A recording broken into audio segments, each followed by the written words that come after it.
So this continues Skyrim, and last time I did this, it wasn't overly glitchy. I mean, it's a little glitchy, but it's not the glitchiest. I have my bingo card ready, and if you guys want to play Skyrim Glitch Bingo, all you have to do is go to bit.ly/Skringo, S-K-R-I-N-G-O. So do that, and you will see good things. And yeah, there's the link in the chat. All right, so and you can play along. Now, before anything, I wanted to show you while everything's loading. Weaponized Taco sent me this clip of a glitch that was missed, but I don't think it's a glitch. It was just an oddity. We made progress. I actually have to stop here. This is the very end of the previous Skyrim stream, right? And look on the right. Okay, take a look again. And do you see Serana doing a fucking like flip? All right, so we made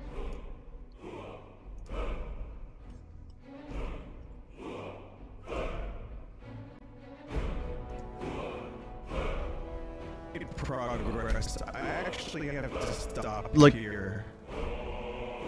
And alright, so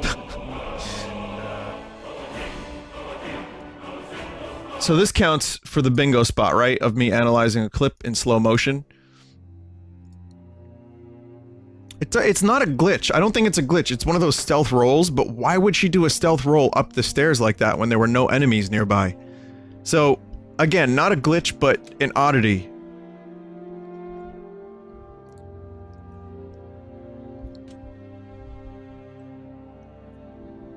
Someone said, I can't wait to quarter this video.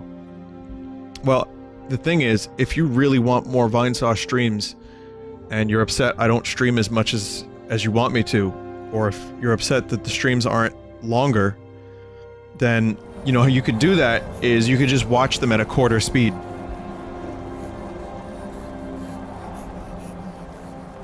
And there's a breathing. Annoying breathing.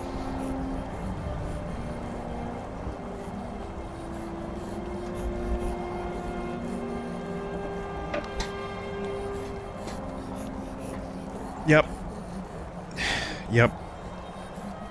So Cicero's not with us. But I have a little Bluton heavy breather. Fuck.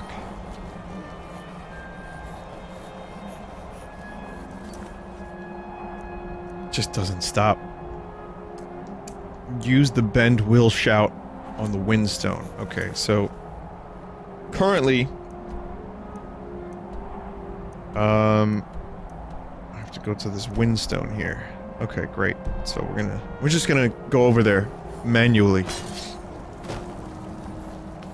Like the adventures of old. I also probably need to clear out my inventory, so yeah, after this next bit, I think I'm gonna, you know what? I'm gonna do this now.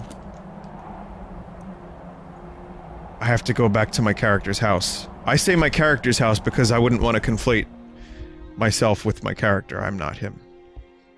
I'm not a lizard. That's just my cover.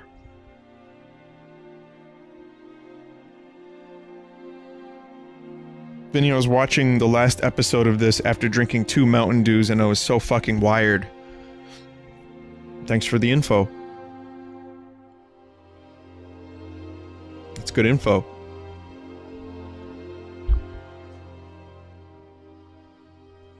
Talk to Captain Galland if you're looking to book passage. It's so bright out Captain here. Galland does the business around here. Alright, so we've got a couple loading screens ahead of us, but you know, mainland Skyrim can get pretty glitchy. It seems like Solstheim hasn't been as glitchy, so I mean, I managed to get 2 bingos last week, which is kind of a first, I think. Or if it wasn't a first, it was like maybe a second? Like, I've gotten a couple bingos, but never 2, I don't think. Or maybe, no, maybe I have. I think this game is glitchier than I think it is.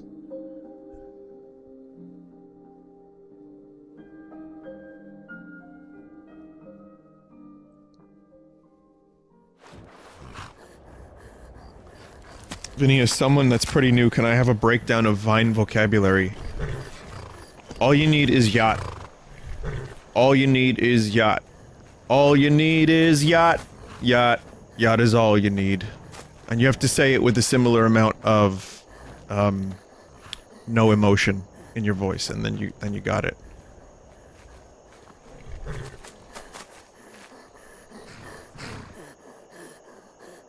Wow, I'm really starting to hate this little blue dude.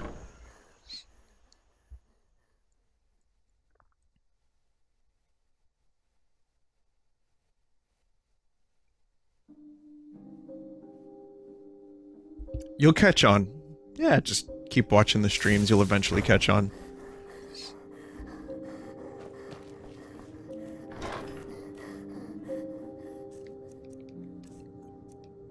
You know, I've never been so happy to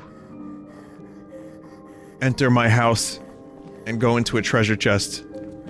Wow, this... look at this action pose. Oh. Never mind. I thought that was actually kind of cool, that his leg would be like that, until that happened. Also, I thought he was playing a lobster. And then I realized, no, that dude's just got a red guitar.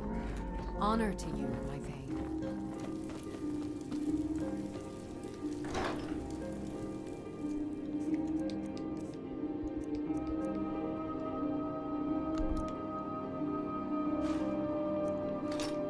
So I'm gonna be putting away some stuff that I got on Solstheim. Not because I don't like it, but it's just too much.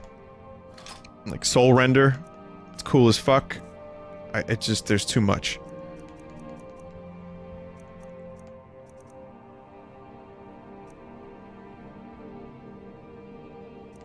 I'm also gonna start putting away some of this stuff too.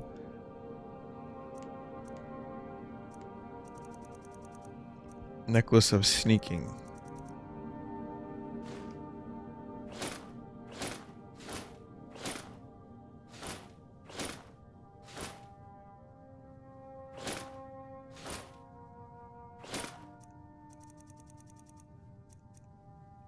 I really don't need all this stuff. But one of the things about the Skyrim streams... oh shit, I need that. One of the things about the Skyrim streams that I like is that I don't have to, like, I don't really spend too much- I try not to spend too much time in the inventory, like, continuity doesn't matter so much either, because we're just doing a bunch of random quests.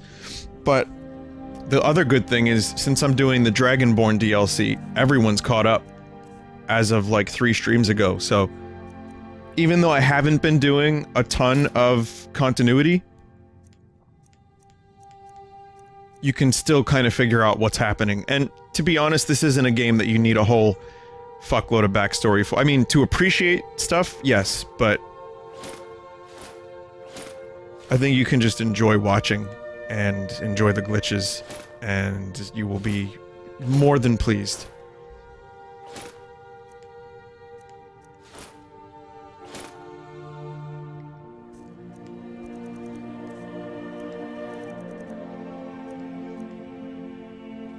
Alright, I have ore. I think I have books too.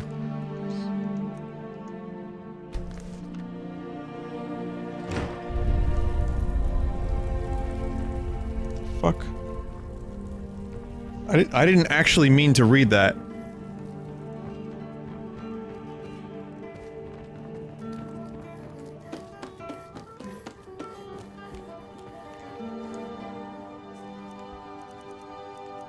So books, ore, and I believe Serana, or the little blue dude, had, dragon bones.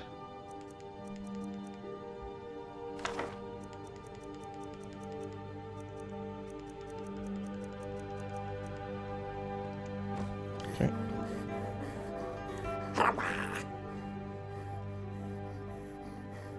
I got any pizza?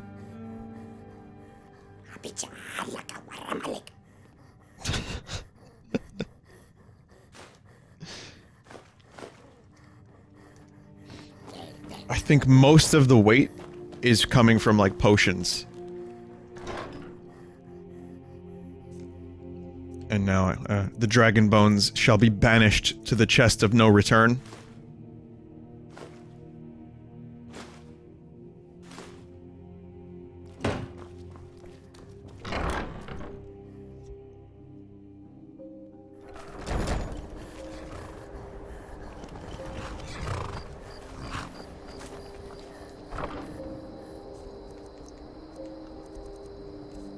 What if I told you guys that the Bovens was inside you? And that you didn't actually ever need to search for the Bovens because it was always inside you?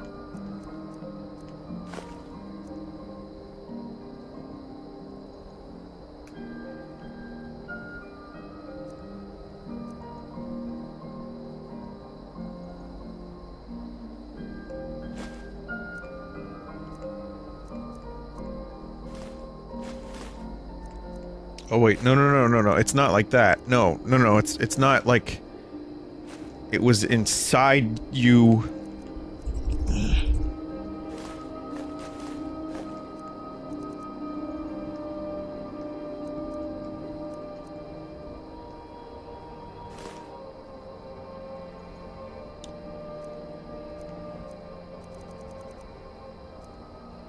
Chat, do I need this shit? The heart gems, the heart stones, and Skyrim. Okay, good. No, I was worried it was quest essential.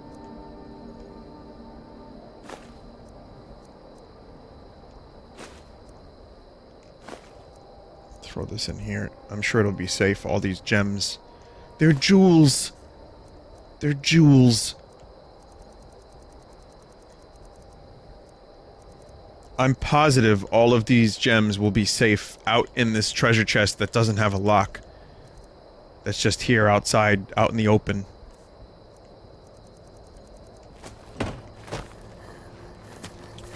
Also, good news, well, maybe not good news for entertainment value, but the horse, the cow, the chickens, all fine. No one is being assaulted. There's no weird glitches and craziness. It's just calm. Dragon spotted? No, that's a... I think that's a bird.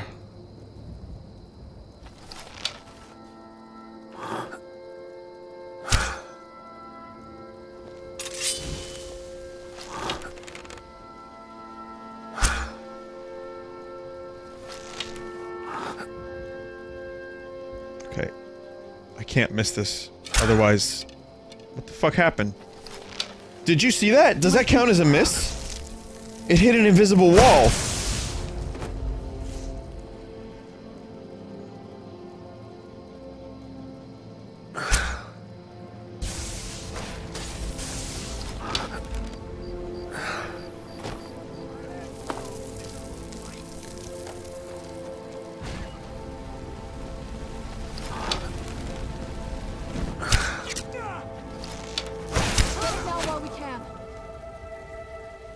Wait a minute. This dude was attacking an elk. So he didn't see me for a while, so I'm assuming he thought I was the elk.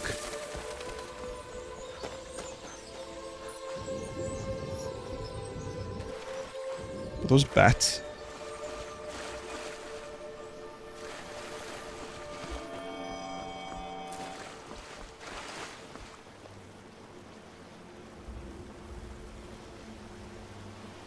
Serana gonna Serana. Okay, little dude's on his way.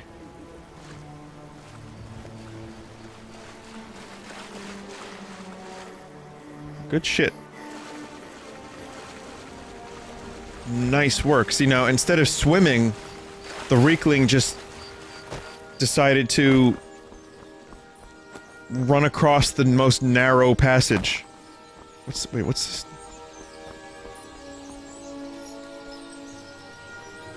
What the hell is this noise? Or rather, the, not narrow passage, you know what I mean, though, but... Is this...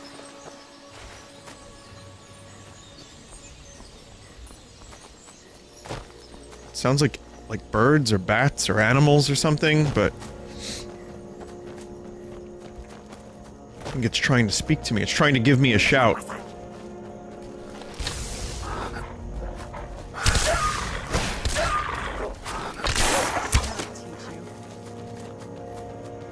And I'm still better at shooting in this game than I am at Fortnite. Despite missing more than half of my shots.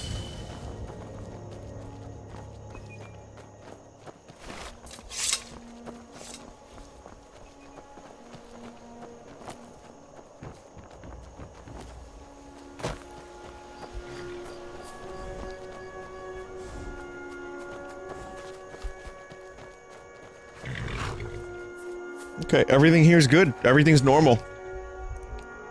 Told you the suck juice is wearing off, man.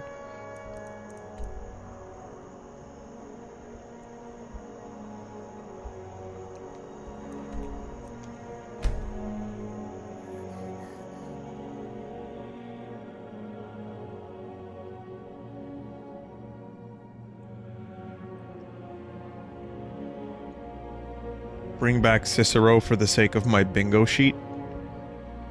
Nah, dude. Cicero is miming someplace in Whiterun for a couple of extra coin, so he can afford some nice oils, some lemon oils, so that he can massage the Night Mother's creases that are hard to get to.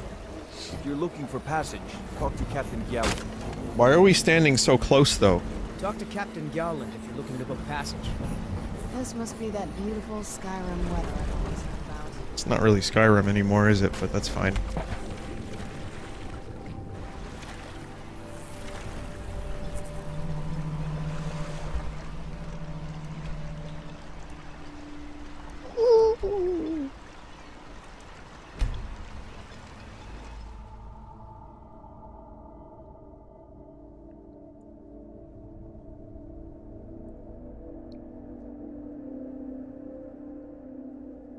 Someone in chat just said, Vinny, how'd you get 2 controllers? I see what you're doing.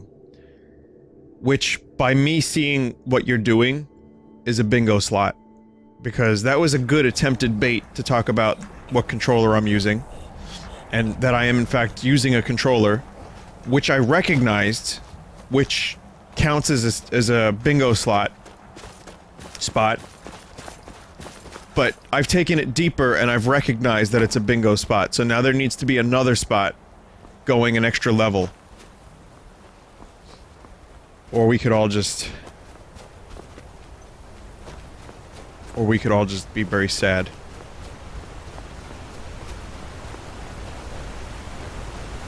And forget about any of that, and just be sad together.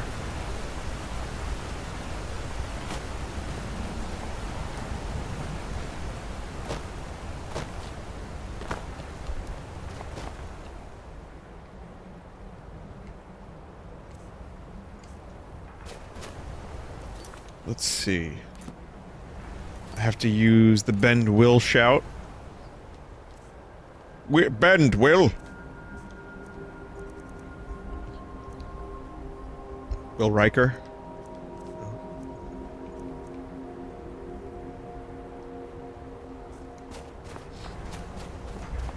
Okay, so stones will bend to my will. Our hands once were iron. How does he speak?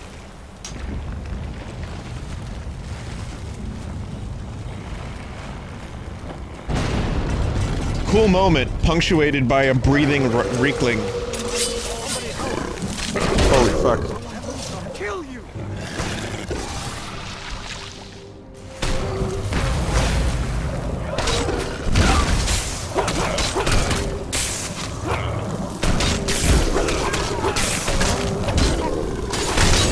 Man, the shape of water, too, looks very, very different.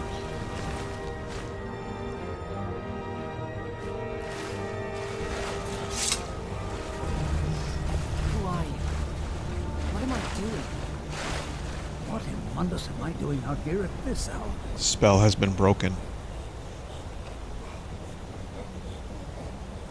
This is both fascinating and terrifying. I pray to the Allmaker that whatever This this is was both fascinating and doesn't terrifying. happen again.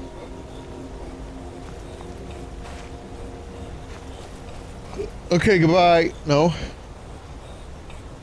I thought you were running away. What are you doing?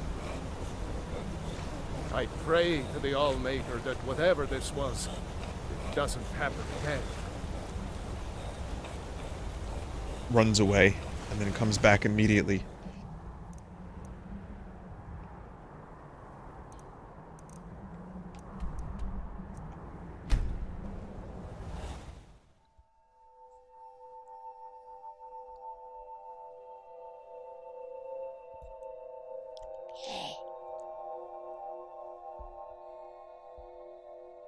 Vinny, use the stone now? Oh shit. Alright, well let me talk to this dude, then I'll go back and use the stone.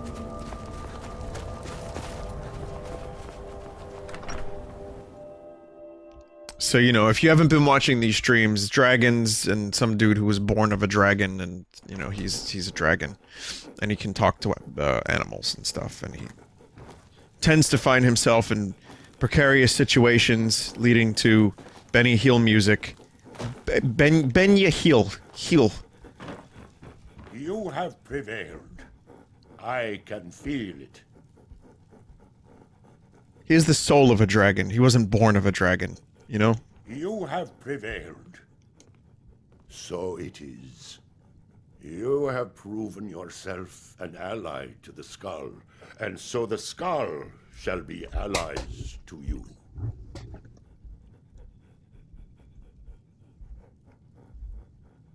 If you have released the Windstone and broken the hold on my people, perhaps you can do the same for the rest of Solstheim.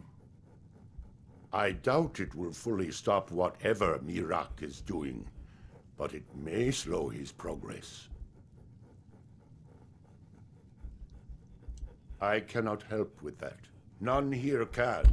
You will need the knowledge Mirak himself learned.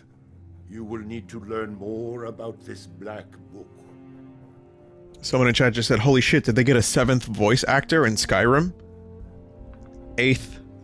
Give the game a little more credit. It's just Todd doing a voice. Mirak had this?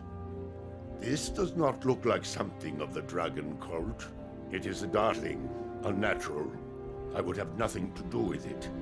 But the dark elf wizard, Neloth, he came to us some time ago, asking about black books.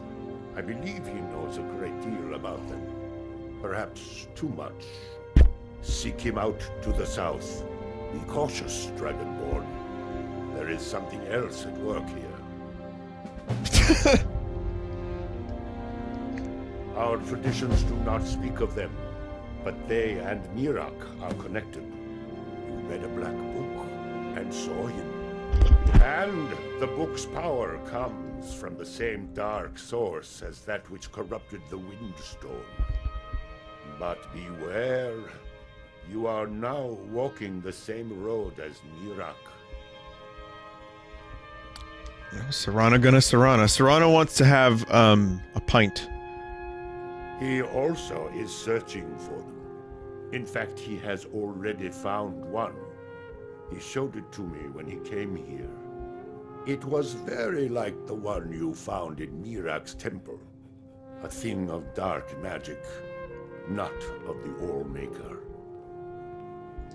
I think that's one of the things that has to happen. So Serana is drinking a pint. Serana should be drinking a pint of blood. But I think when I'm done with the Skyrim streams, or when I'm just about finished, one thing I would like to do is get Serana back into human. Well, the Skull have survived worse.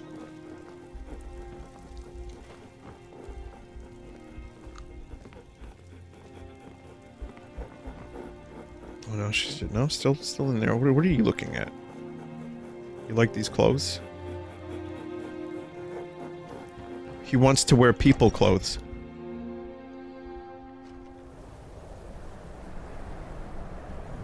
You've already screwed it up? Never mind then.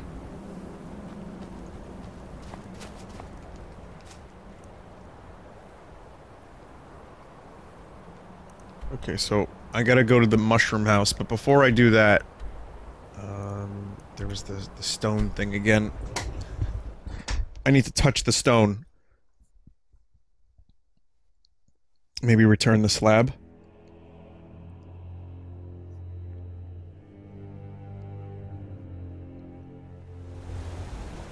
Do I plan on doing all the quests? I don't know. I'm probably gonna do all the quests in Solstheim for Dragonborn. Oh. Okay. Definitely not all the quests of the main game. But I've been enjoying streaming the game, kind of. So, yeah, it's been pretty good.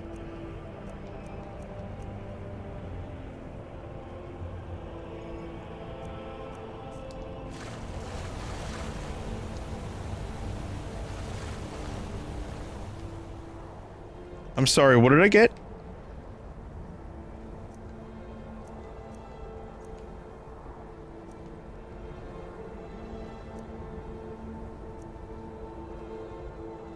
It's in powers. Oh, okay. No, I've been enjoying this more. Targets take 20 points of frost damage for 10 seconds plus stamina damage. Okay. No, I would say I've enjoyed this more than just a little bit. Just playing through the game again. I don't have a hate boner for Skyrim like some people do, but I get why they have it. I totally understand it. And I like the glitches, mostly, but I still feel like they could have fixed a bunch of them, and it would have been a much better experience, but they didn't do that. They just kept porting it. Make no mistake, Skyrim will be on every major console. It doesn't matter what the console is. When it comes out, Skyrim will be on it.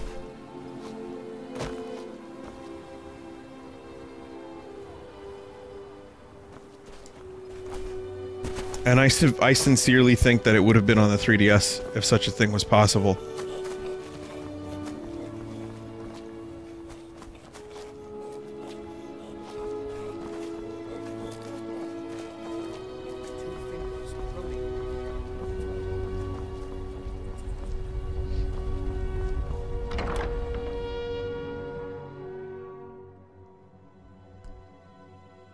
Skyrim have a battle royale mode.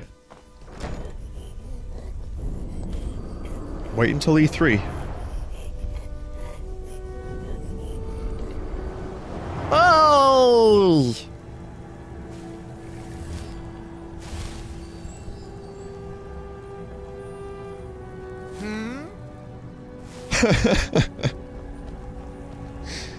Where's the little Reekling fella? Come on up. He's stuck down there. He can't get up. He doesn't know how to activate the magic. He doesn't know what magic is. He cannot activate. But it's a shame because his father is up here. You again? Didn't I see you in Raven Rock? You refer to the tomes of esoteric knowledge that old Hermaeus Mora has scattered throughout the world? Is this somehow connected to your search for Mira? Found one? Yes. And you read it too, didn't you? Don't try to deny it. You've got the look. I can see it now. Two of them, perhaps. Dangerous knowledge is still knowledge and therefore useful. Usually turns out to be the most useful, in my experience. How come you're not breathing as heavily as your son? Now that is a dangerous path indeed. Hermaeus Mora gives nothing away for free. You may end up like Mirak, of course. Too power-mad Dragonborn. It could be very interesting. Oh yes, they're not hard to locate once you know how to look for them. I have one here that I've been using to locate more. Serana's very, very busy. Looking. In reality, she's eavesdropping. Look at that face! You know she's paying attention. Yes, I haven't been idle while this fascinating madness engulfed Solstheim. But my book isn't what you're looking for. I'm quite sure it is unconnected with this Mirak. But I do know where to find a black book that can help you. Yes, I do. I haven't been able to get it, though. But maybe together we can unlock the secrets the Dwemer... Whoa, hold off there, Emperor Palpatine, please. Together we can unlock the secrets? To eternal life, perhaps? Forbidden knowledge was somewhat of a specialty of the dwarves, eh? You don't think they would just leave it alone, do you? It seems the ancient Dwemer discovered this book and took it to study. I found their reading room in the ruins of Nchardak. The book is there, but it's sealed in a protective case, which I wasn't able to open. But perhaps the two of us, together, will be able to get at the book. To Nchardak, then. Follow me. I love democracy. So we're going to Monadnock. Couldn't help it. Couldn't help it. We all float down here, Douglas. Excuse me? Where are we going?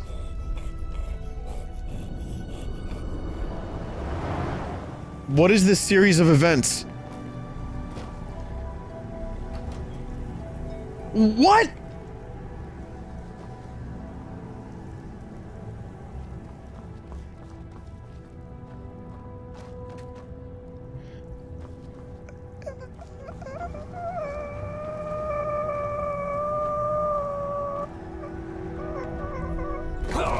Oh, shit.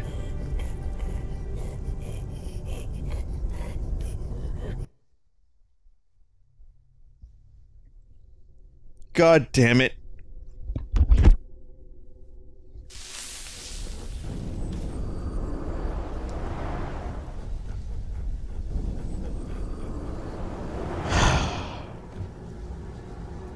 I blame Todd.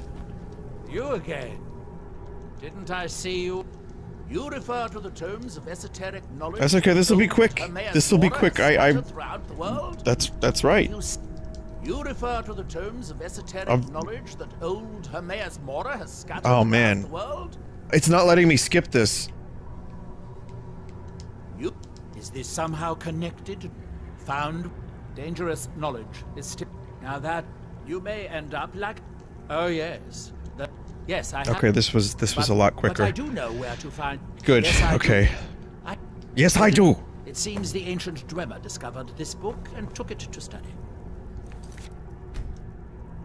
Okay, so now, show me where to go. I don't even know where to go. The quest marker is saying something different than is actually happening.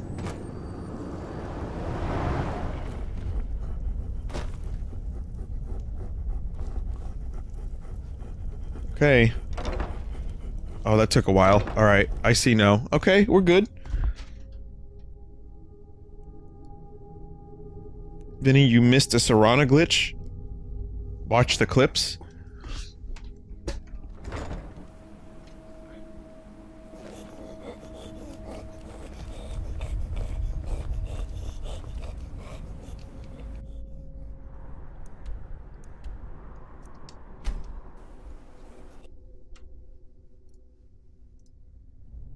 Let me see.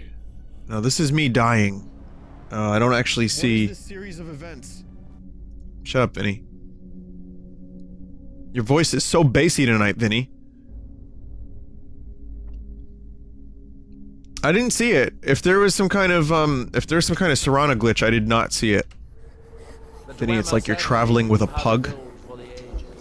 These towers have outlasted their creators by millennia. The book is housed... All dialogue will be overwritten by breathing. Unlock the door for us. Let's get on with it.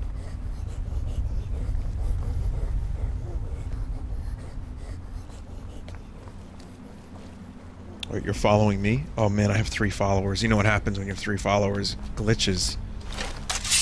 Who's there?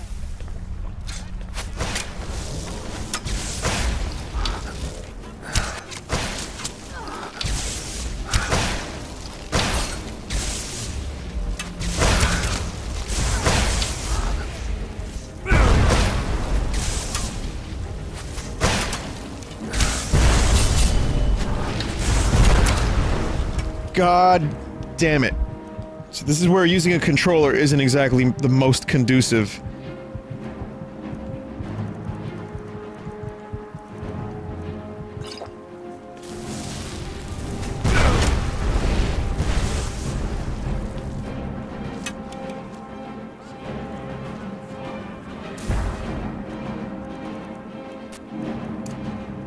Great, there's that cool audio crackle glitch. Serana showing no mercy.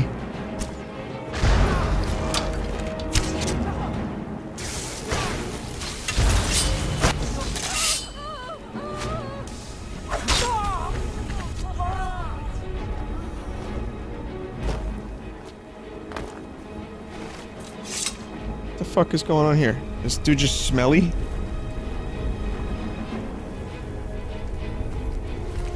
Yeah, pretty much.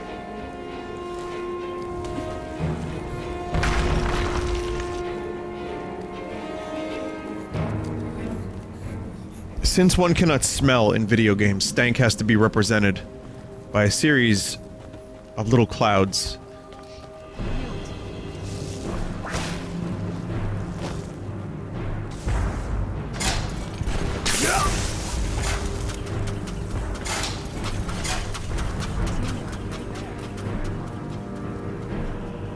Teamwork, you say? I wonder if, Ralph is still stabbing people with arrows.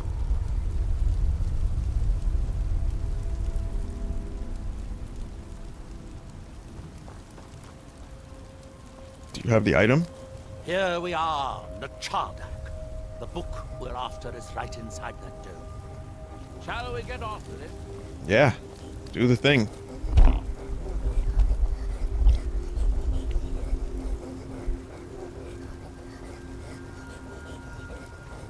The Dwemer of Nchardak appear to have been fond of these control pedestals. Luckily, I had no faith that this character was going to actually do something. I sealed the door when I left to keep out ignorant meddlers. Let me unlock it. The book is just in sight.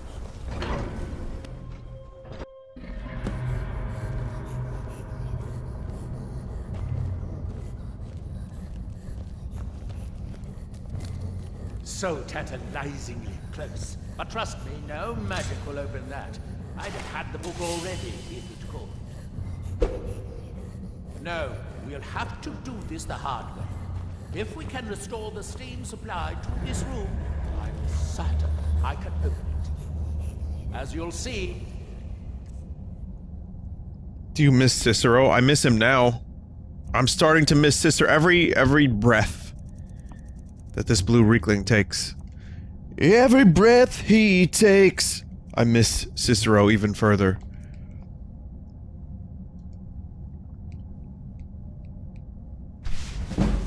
That's easier said than done. This way, good boy.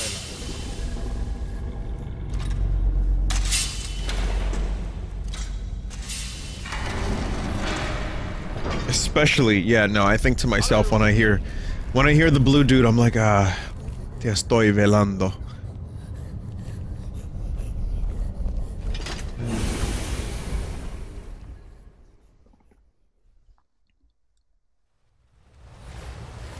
The last time I was here, I only explored a small part of the ruins.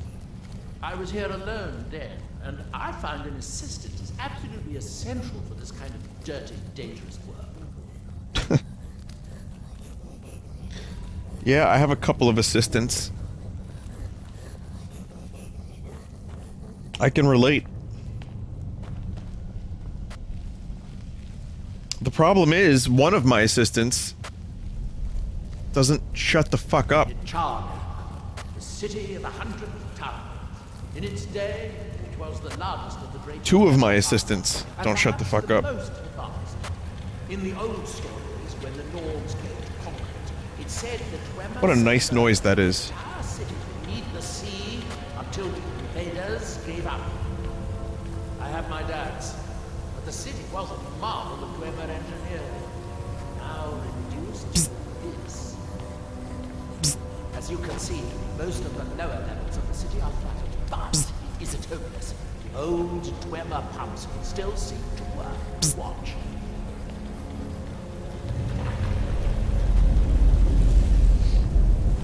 But the pumps only operate when a cube is in the pedestal. Unfortunately, they only have one cube. These 4 boilers provide steam to the room upstairs. They're shut down, but they still respond to the control cubes. So, if we can find 4 more cubes, we can turn these boilers back on and restore steam power to the room upstairs. Then I should be able to open the book's protected case. So, fetch quest. We'll need it. Cube. You say cube very fun. Cube. Alright, well, here's, here's me fetching 4 boar asses. Yes. Here we are. This device shows the location of 4 more cubes in this section of the city. It looks like most of the cubes were moved to the lower levels, perhaps to try to control the flooding before the city was abandoned. Interesting. That would suggest that the city must have originally sunk during the first cataclysm of Red Mountain. Or that the Dwemer's servitors continue to try to preserve the city after their creator's disappearance. 3 of the cubes are through here. This seems like a sensible place to start. You'll need a cube to unlock this door. I hope you'll remember to pick up the cube I placed in the pedestal. Okay, yeah, no, I got this. Also, if you look right over here in the distance, you'll see what my shower looked like the other day. That was on overnight, steaming up my house, steaming my walls.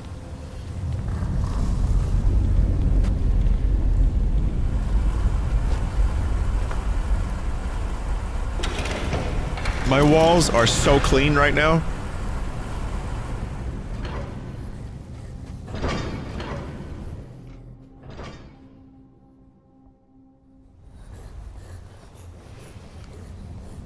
Mold? No. No, that did. No. Green is clean. Remember, green is clean. I hope the rest So what? of the cubes are this easy to find. Knowing that Dwemer, I'd rather doubt it.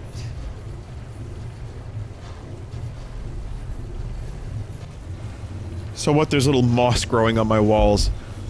That's just clean moss.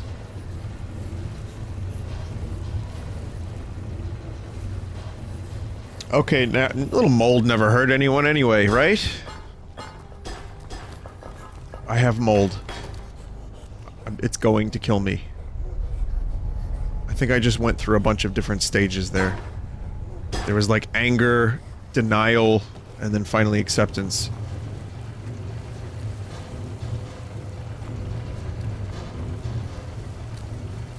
Who's there?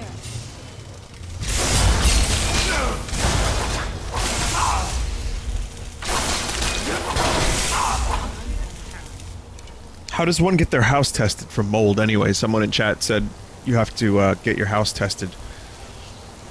Do I call a priest? Must be the great workshops of Nchardak. Impressive, even in ruins. In the cities is a law. It was reputed to be able to assemble a complete automaton in a single day. Much of the Dwemer's army, the Battle of Red Mountain,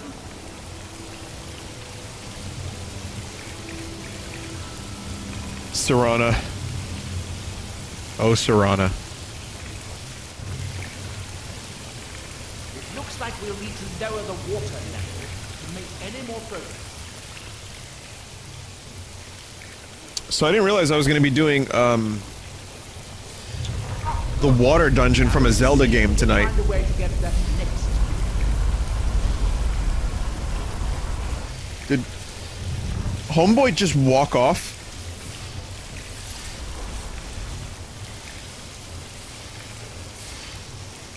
Yes, he did.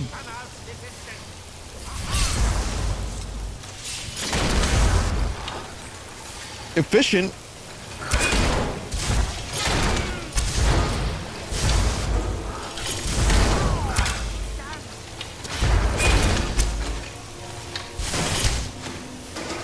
Whoa!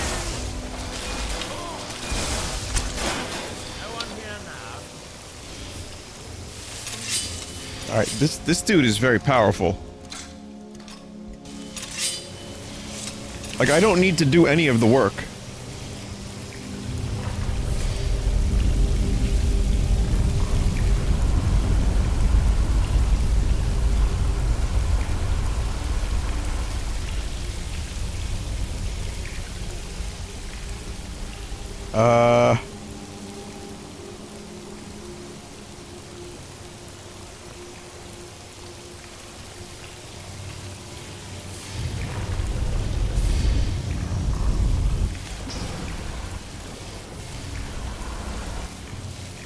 Did he drown?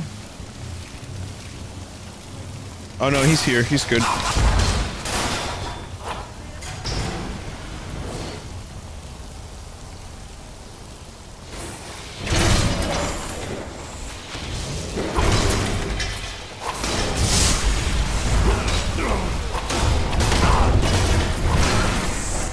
This little ass knife is able to do that much damage.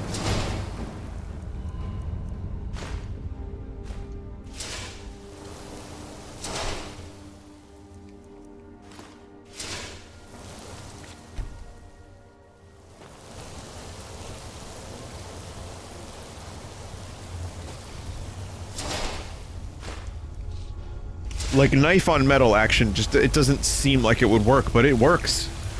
But it do. But it do. Wait, didn't I take the cubes?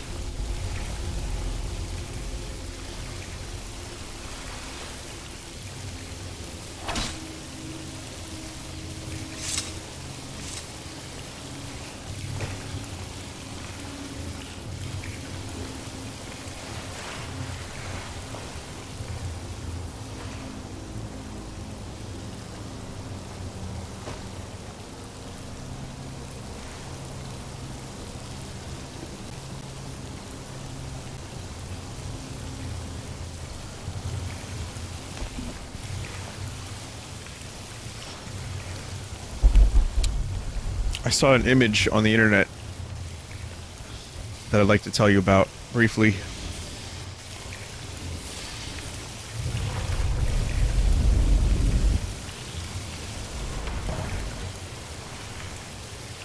Ah, yes. The image was Rick Sanchez as a blunt, and it said, "I'm Blunt Rick, 420 blaze it, Morty," or something like that.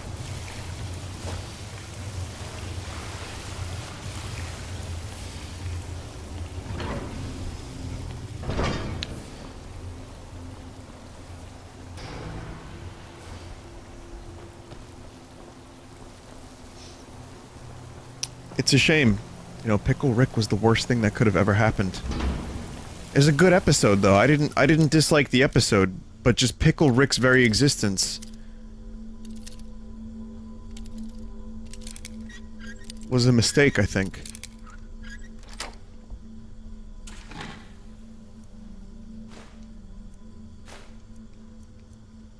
I think it was a mistake.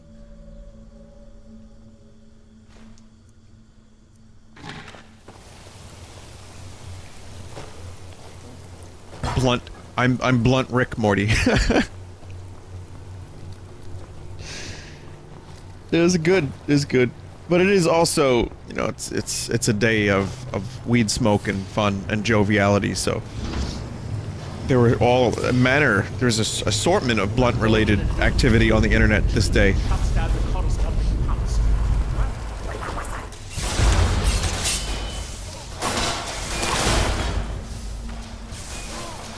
Like, I had to go to the bank today and get some lunch and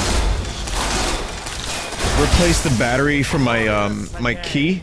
I didn't even know that was a thing, by the way. I'd never really thought about it, but it turns out, you know, the wireless, not wireless, the keyless activation of your car, you know, those shits have batteries in them, the little key things. So I had to change the battery. But anyway, I was on like a pretty busy road, and I got out of my car, and I smelled the dankest kush. Severely, severely dank. Properly so. And I thought, like, wait a minute, it's still illegal here, but, like, it's broad daylight. I was like, wait a second.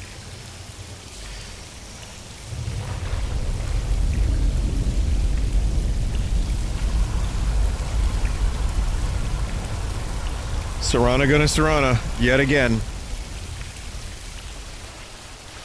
The fuck are you doing, Serana?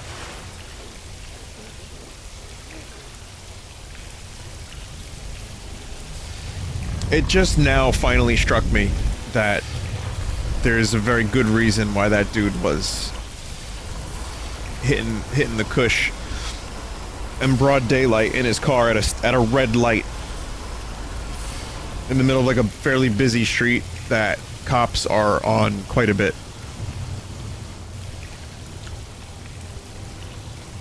I still don't think it was a particularly good idea, but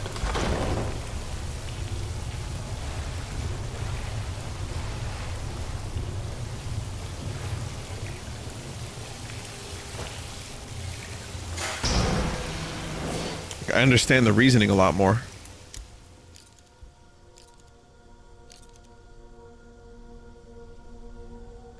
You think he was a cop? Do you think he was luring other, Blazits? Which is also the race of alien. That's the name of the alien friends that smoke weed. They're called the Blazits.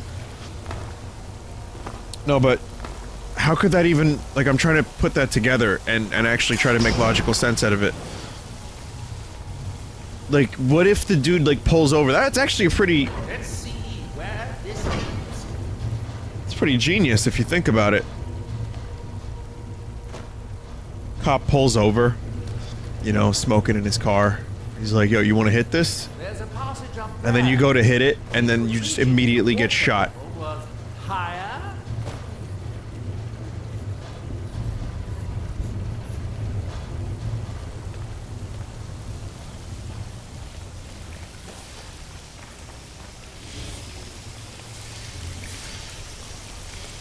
That's illegal? Well, what if the cop never actually inhales? Right? They just puff and make, like, big smoke. Big smoke? With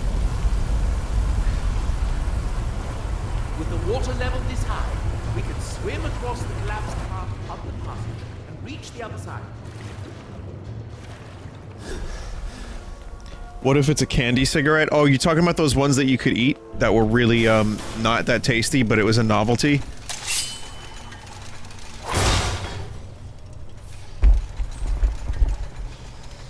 I remember I thought I was a real funny kid because I was at Spencer's. I guess I must have been like 8 or 9. Spencer Gifts was selling those fake cigarettes. The ones that you blow into and they produce smoke.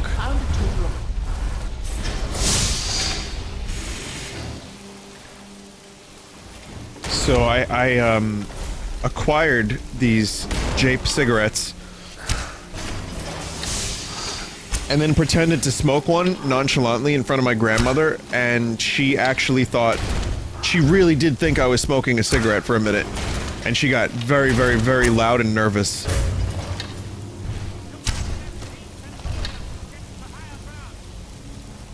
I don't know why I just told you that story, but now you know it.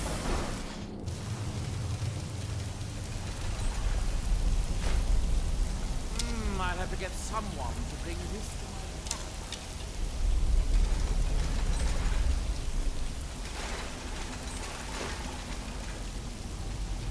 So they do work. They do work. They also sell the fake lottery tickets, like the fake scratch-offs. I got one of those for my friends. Now I was like another 8 years older by this time. And, yeah, it's the one where it japes you into believing that you won, like, $10,000 on a scratch-off. But you don't.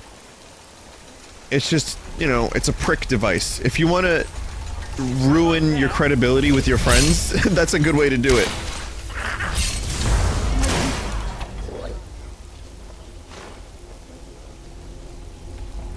That loud-ass machine just snuck up on Serana. What other japage was there? There was also the shock gum. Which also I had.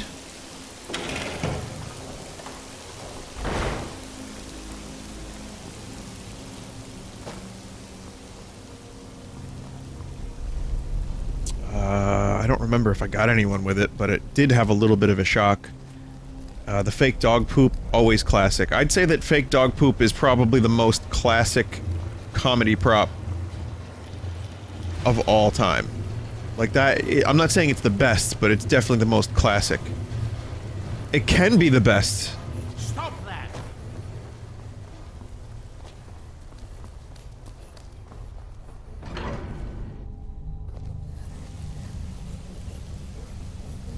Fake barf is close. Whoopee cushion, you're right. Whoopee cushion is probably the best in terms of classic because it is just so ubiquitous. Everyone knows what a whoopee cushion is. It's in cartoons, it's in, you know, TV shows. It's the whoopee cushion. You know what it is. We all do. Stop it. Stop. Stop it. I just wanted to see where that went, just in case I missed something. I can't think if I had anything else. There was, the fart- oh, yeah. Fart bombs.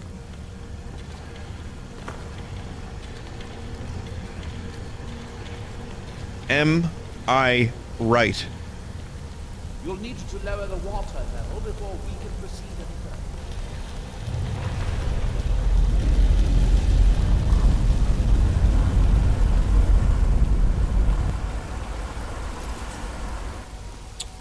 Those ended up happening in school quite a bit. But there were a number of different types of fart bombs.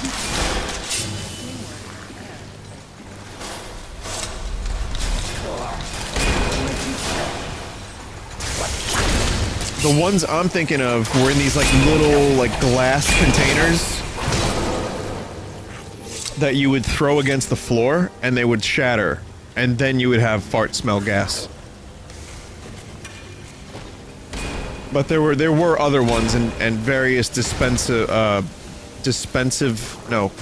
various methods of dispensary. Stink bombs.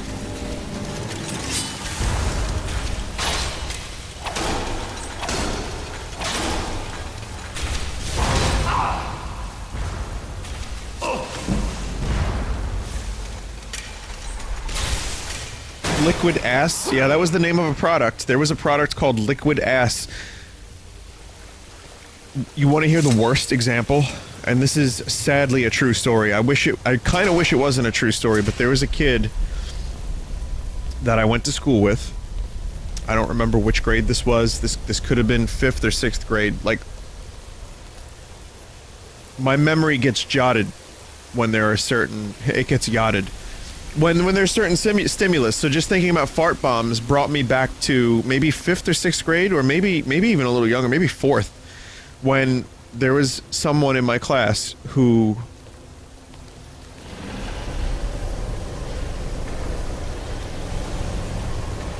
Oh, I see.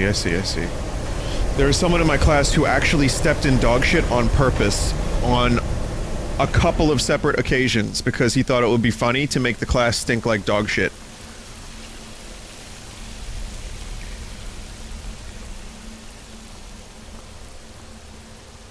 So that's the story.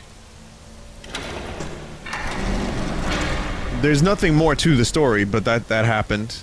And then my memories of the Play-Doh poop are very, very hazy. That might not have even been my story. I doubt.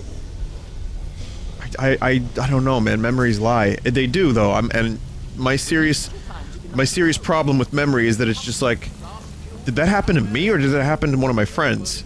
And I think that the Play-Doh poop was actually my friend Sal. I guess that must be the pump activator up there. But how to reach it?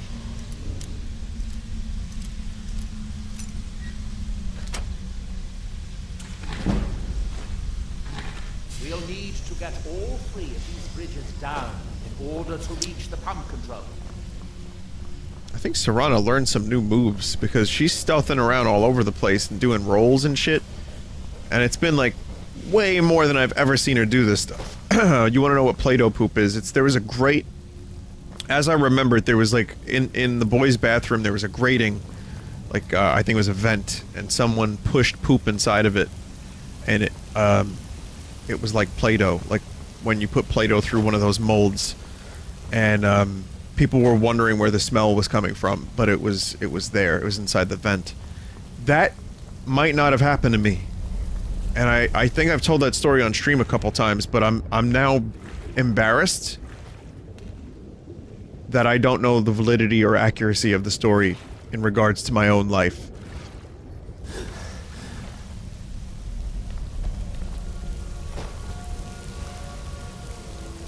Vinny, where the fuck did you grow up at? Yeah. Yeah. I don't know, I mean... this stuff ain't normal? What's wrong? You never heard of, the old classic step in dog shit on purpose gag?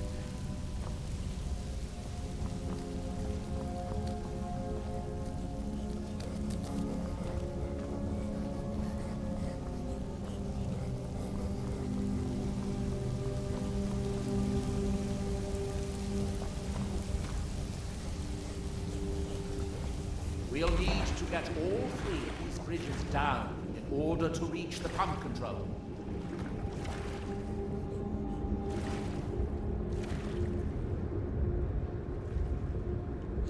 Okay, I actually have to figure out what's going on here. I have 2 cubes. I need 3 to get the bridges down, I think. I thought maybe I'd have to do like an underwater adventure, but it doesn't look likely.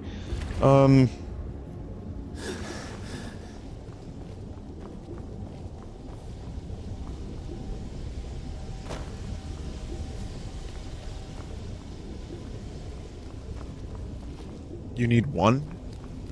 Oh, I see what you mean. Okay.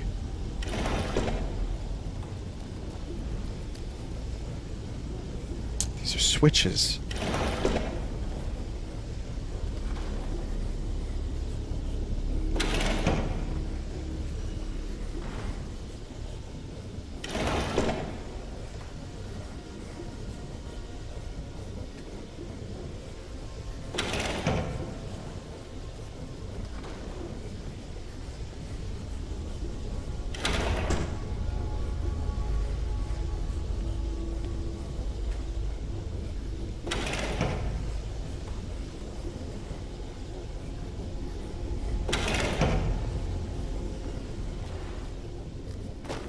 That's it. Don't touch anything else. Quickly now.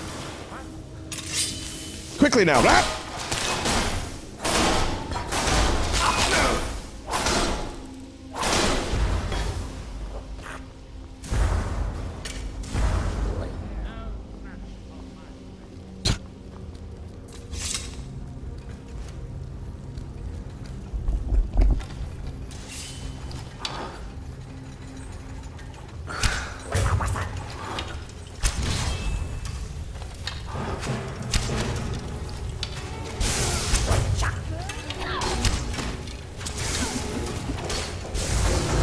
You got this, Seranor.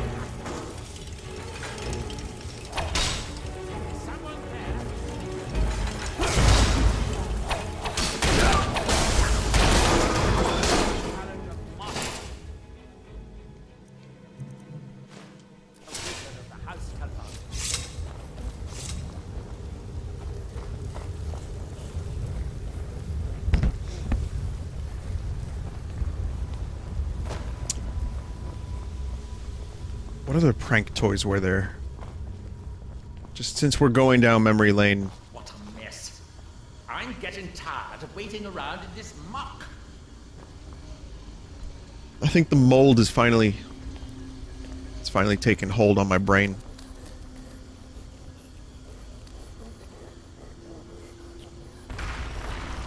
Fart buttons, fake money. The fake money stuff...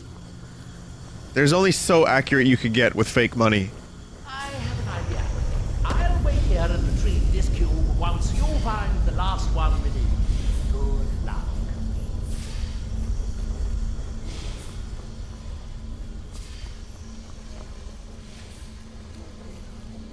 anything shock. Yeah, anything shock. Those were fun. But I'm specifically... I'm trying to think of, if any of the things I had... Oh, this is a nice glitch. We have water vision down here, but it's not supposed to be water vision. The hand buzzer, there you go, that's the one. I had one of the hand buzzers where you shake someone's hand and they would get shocked, but the voltage was always so low. How about bad taste gum? Did you guys ever have that?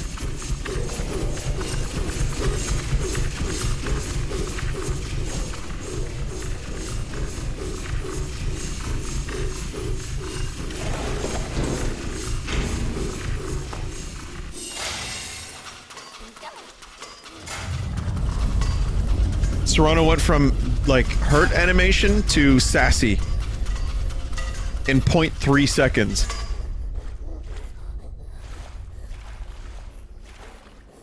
Stupid.com. Oh my god, I remember stupid.com.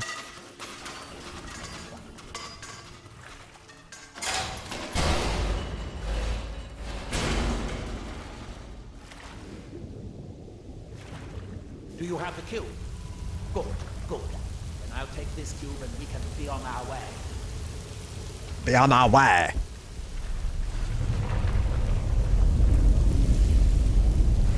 Watch out. Water's rising even higher. The pumps shut down.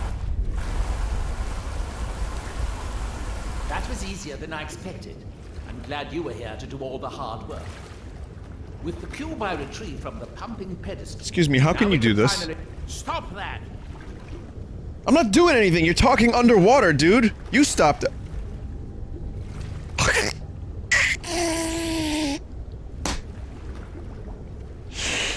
Oh! Oh, that was so good. Oh, you're back!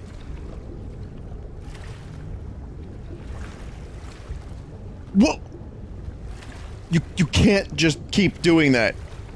Stop that!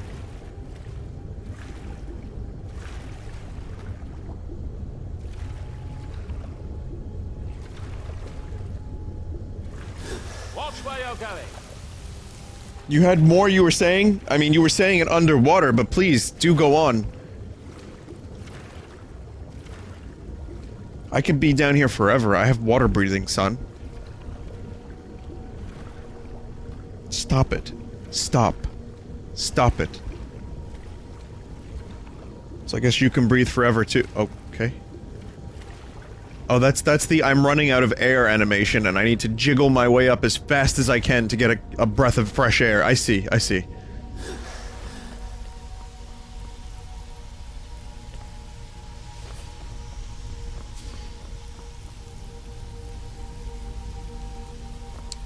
No, the water doesn't seem glitchy at all, no. Definitely not. Nope. You know, everything's normal here, everything's fine. Nominal, even.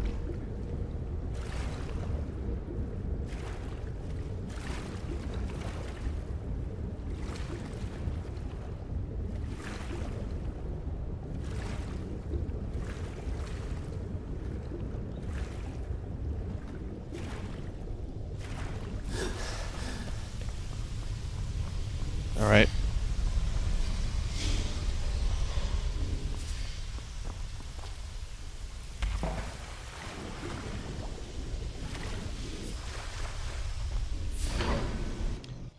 Well, it's a fairly well-designed puzzle dungeon, which Skyrim desperately needed more of, I think. So I haven't hated this as much as, say, a Zelda water dungeon. It's been, yeah, it's not too bad.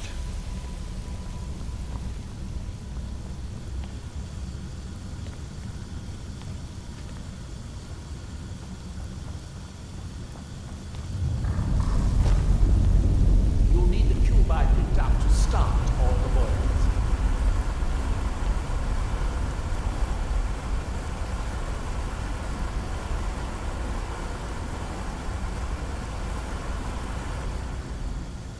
Here, I picked up this cube for you.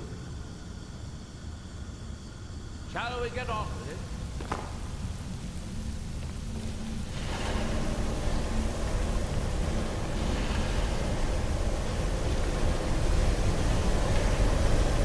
That seems to be important.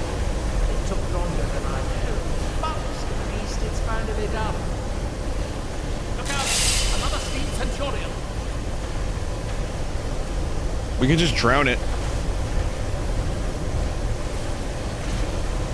Oh, this should be fun.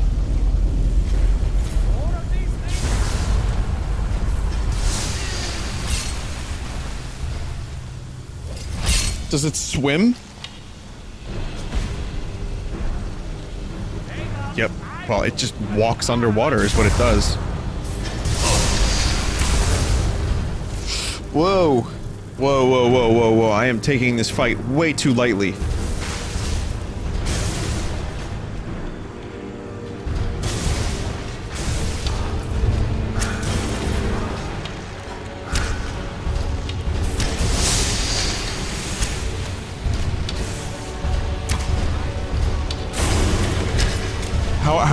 How am I missing this much, though?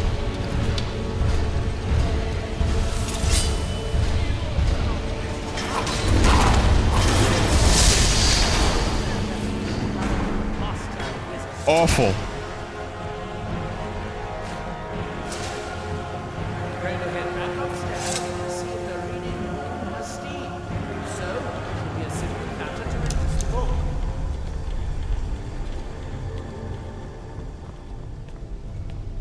Steamed Centurions. There was no need for that.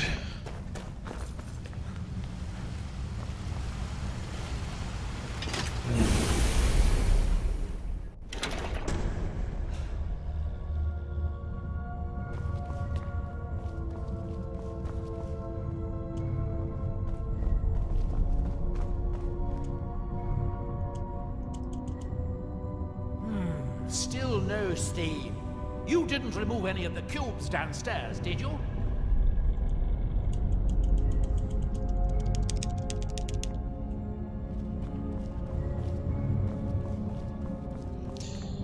Fuck. Return the cube.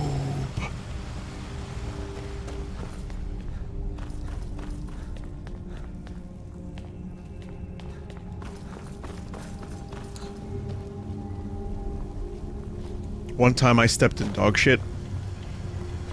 And I was embarrassed that I stepped in dog shit because people were making fun of me that I stepped in dog shit. So I argued that it was smelly mud for half the day. Because I couldn't conceive how I had stepped in dog shit. Again, we're talking like 5th or 6th grade. 4th, 5th, 6th. That's in that general region. So I said it was smelly mud. The steam's...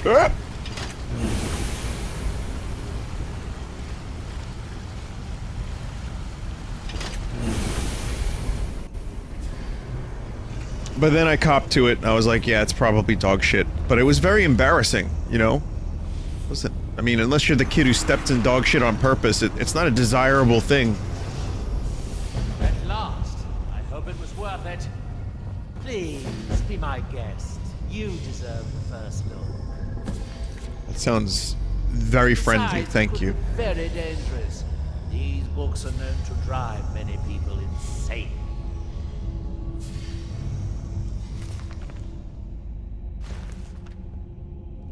Oh good, be sure to say hello to her for me. I love his reaction. He sees the tentacles come out of the book, he's like, oh good!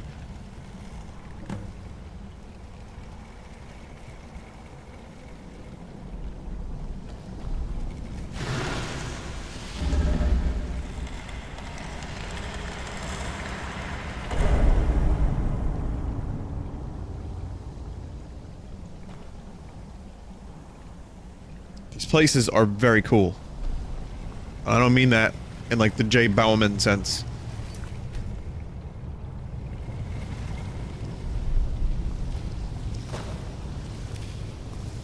Just think about how many lusty Argonians you can learn about from just one wall of this place.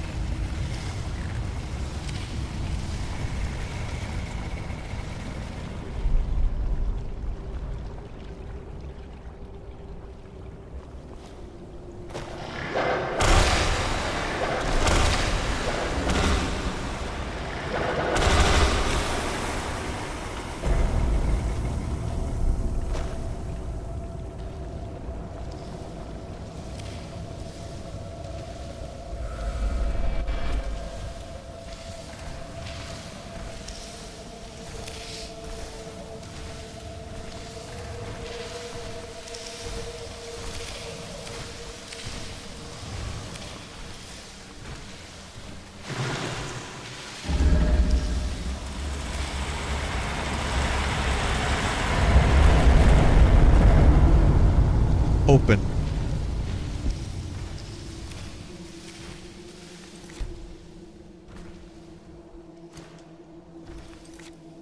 Shh, I have an opportunity.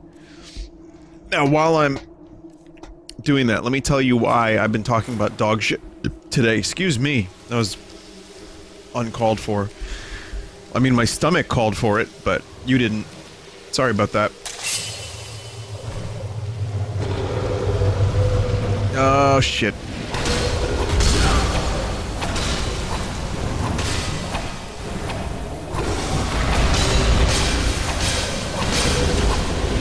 Come on, insta-kill. 1% chance of insta-kill with this knife.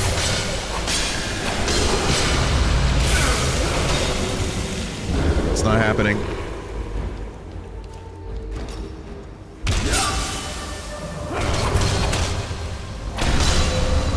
There's a video that someone sent me that I thought was very interesting from like 109 years ago or so, or maybe like 100 and... it might have been just a full 100 years ago. And it's New York City, right outside the Flatiron Building. And you can see the road. And like the horse-drawn carriages and the very early automobiles. It's really cool. Except the street is just littered with horse shit. No, this is a different thing. Like, there's a couple videos that, you know, go back that far, but this one is one I hadn't seen before. But the dudes in the street, they're walking across the street and they look so, like laid back, like, you know, nothing is going more than, like, 20 miles an hour. So they could be, like, they could just take their time walking across the street without any issues whatsoever.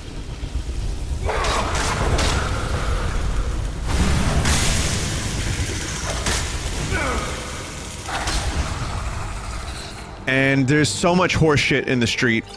And these guys are just like, one guy just steps in a big pile of horse shit. With absolutely no, like, change in expression. It must have been so common that walking across the street, you just accept that you're gonna step in horse shit. Or even the sidewalk. Like, I would imagine there were several dog shit.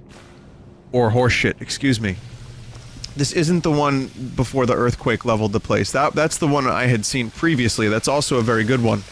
This is just like a non-moving video of right in front of the Flatiron Building in New York City. And it's just, it was a short video. It wasn't anything like... It wasn't anything crazy, but it was interesting, and there was dog shit. Or, sorry, I keep saying dog shit, I mean horse shit. So the fact that the dude so nonchalantly stepped in the horse shit, I guess it's been on my mind for the past couple days. Let's see. Could you imagine what New York City must have smelled like at that time? I don't think this is it. No, this isn't the one. There's a better one. Like, the video quality was stupidly good. This one is not good. I say not moving picture, I meant that the video point was stationary, correct, yes.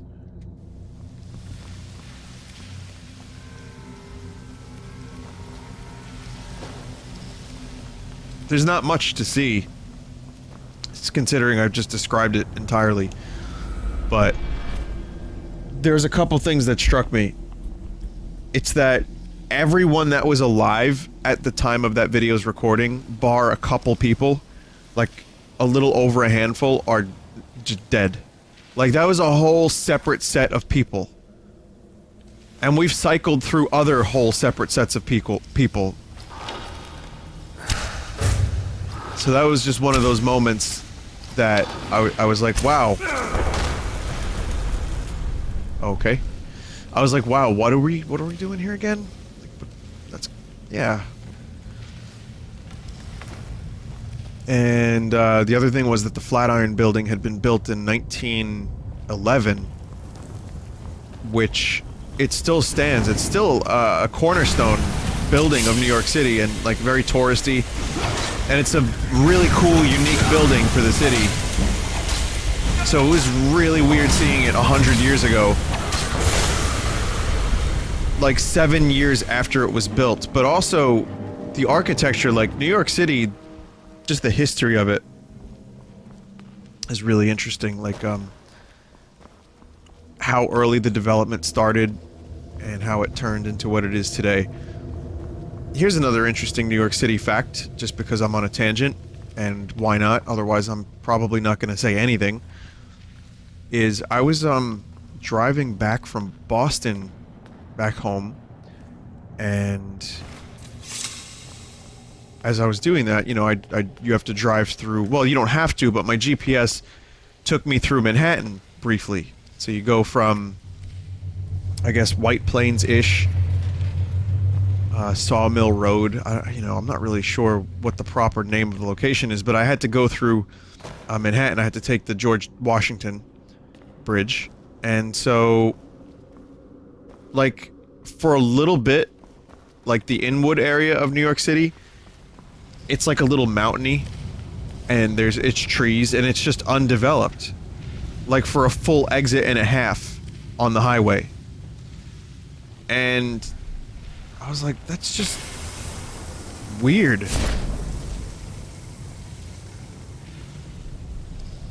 Yeah, it's just really weird to me. I mean, it's not really anything impressive. Like, it's not anything funny or insightful.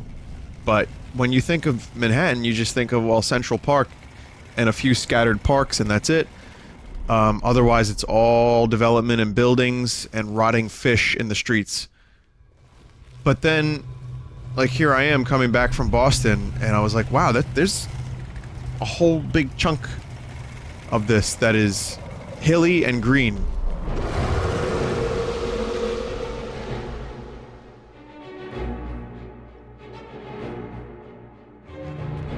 Vinny, you aren't a radio host, you can pause talking every once in a while. That's true, yeah. I guess I do that a lot, like I'll pause and I'll let the video game— oh my god. I'll let the video games do the speaking.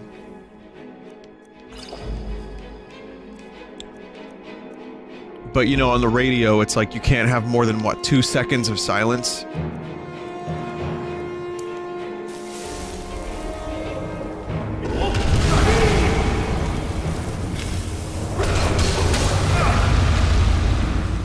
Not good. Not good. Or is it 3 seconds?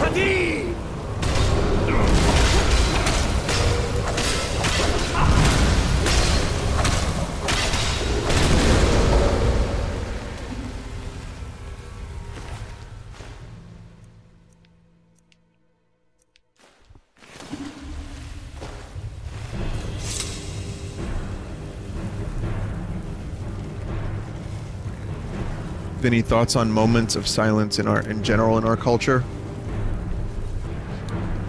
Well, let's go back a little bit to when I first got my first smartphone, which I was late to the smartphone thing. I used a shitty— I was always late to cell phones, and I used like brick Nokia phone for a very, very long time. Why are we screaming, Dragonborn? Whatever. And then I had my flip phone for, like, longer. So while my friends and other people were getting onto the smartphone thing, I resisted. Because I knew it would be the end of me. And it was.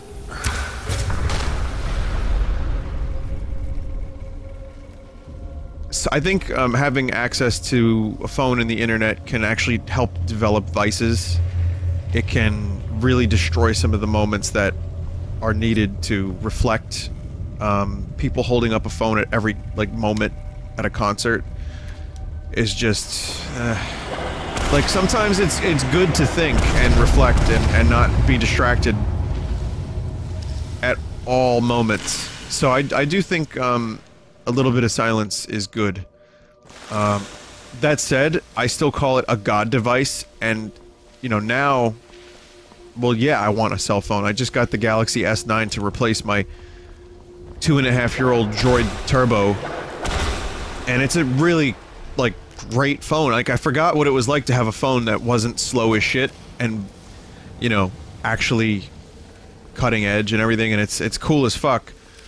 But I'm trying really hard to find a way to balance my phone time appropriately, because it is a wonderful thing, and I love it, and I love that it makes traveling so much easier, and it alleviates a lot of stress because you have access to a phone at all times, and blah blah blah blah blah, but it also can lead to some not so great habits. So I have my issues with it, and I find myself, you know, before I got it, my smartphone, and again, smartphones were a thing for like 3 years before I got one. Maybe more. And I was just afraid of what it was going to do to me. And it did exactly that. It, you know, took over for a while.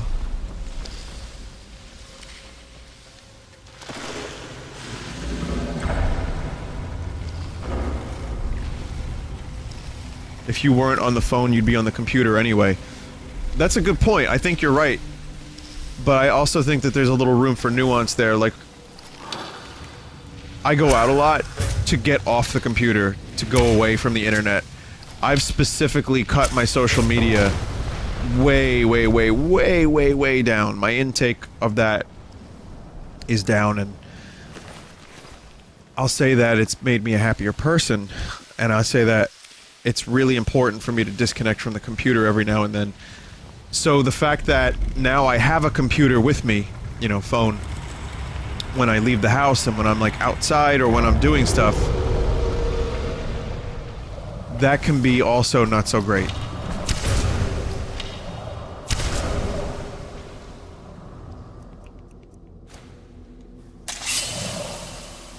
So that requires a bit of balance. Oh, fuck yeah, that was awesome.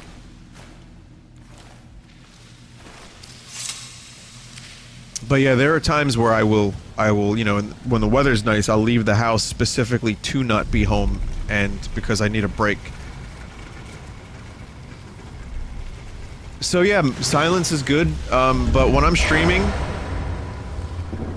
I, like, kind of like the moments where I'm not speaking, and that hasn't happened in a little while. I mean, we were talking about dog poop and novelty prank toys for a short while there. But, yeah. It's good.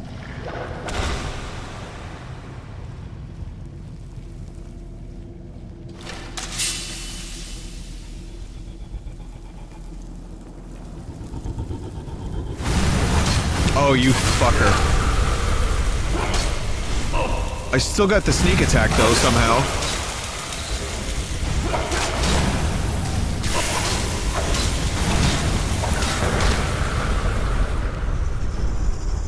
I might be running out of healing. That's not good.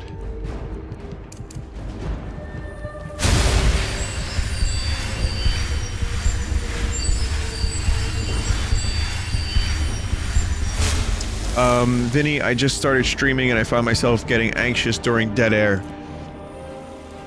That's something I've heard from a lot of people, including some people who have been streaming for a long time, but mainly from newer streamers.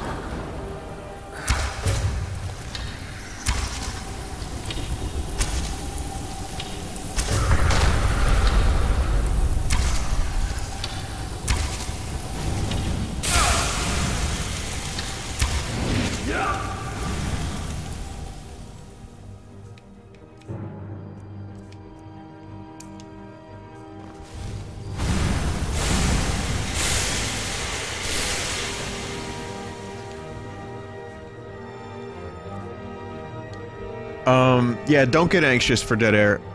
Because if you don't have something to say, it's not worth forcing something to say, I believe. I like to bring up a variety of different topics because then I can riff on them.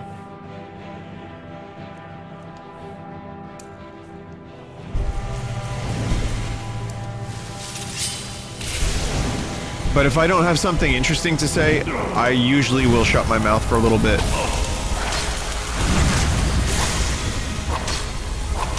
I think, yeah, streaming, it's fine not to get anxious or not to worry about dead air. I think this medium is totally okay with that. You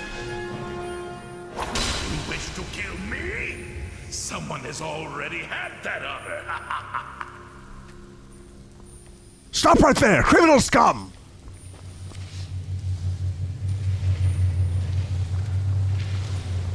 Someone in chat just said, guess I'll not say anything ever then.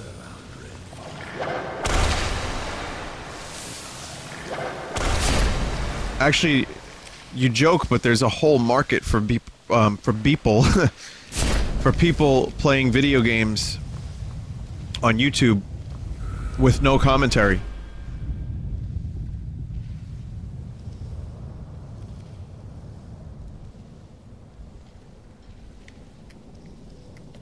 That is a thing. And some people prefer it to a jackass like myself and other such jackasses that might speak about dog poop while they're trying to watch a game of Skyrim.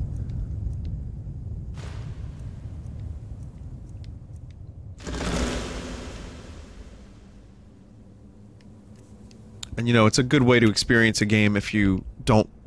Even if you do like streamers, I think it's also a good way to experience a game that you haven't played, or maybe you can't afford, or you can't find, and you can use that to, experience the game vicariously, and get a more accurate representation of the game without the commentary. And you don't know, sometimes people spoil games, you know, that they're streaming. Like, I'll straight up spoil certain things by accident, just because I know what's gonna happen, and I'll, like, make mention of events that happen later.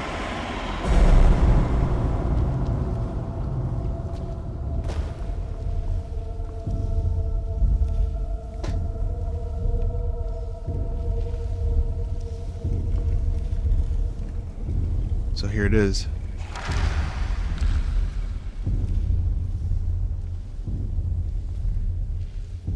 Well done, my champion.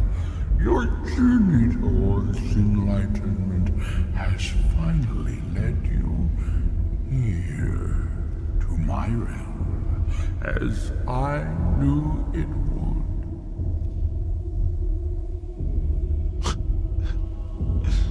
You have entered my realm. You have sought out the forbidden. This fucking voice. That only one other. The Windfish has voiced this character. You are dragonborn, like Mirak before you, a seeker of knowledge and power.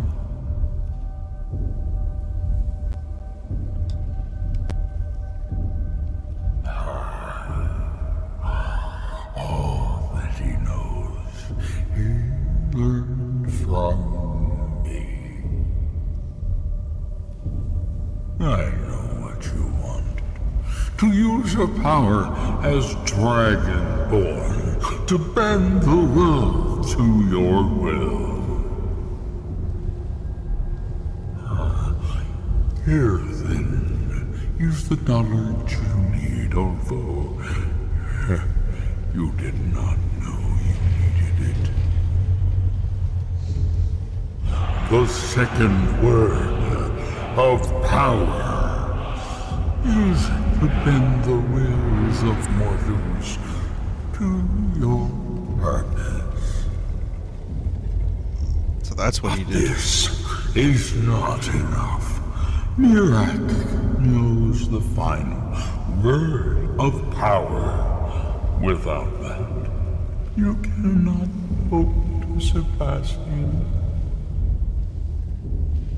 Nchardak served me well, and he was rewarded. I can grant you the same power as he wields. Expand I. But all knowledge has its price.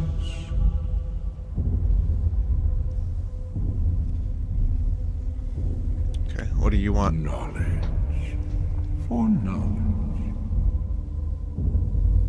The Scar have withheld their secrets from me for many long years. The time has come for this knowledge to be added to my library.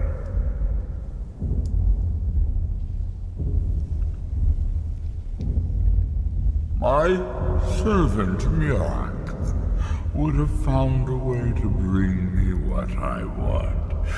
So will you, if you wish to surpass him. Surpass. Send the Skull Shaman to me. He holds the secrets that will be mine. Like, I know I've teamed up with a number of Daedric lords and just general all-around shitheads. But tentacles is where I draw the line, I think.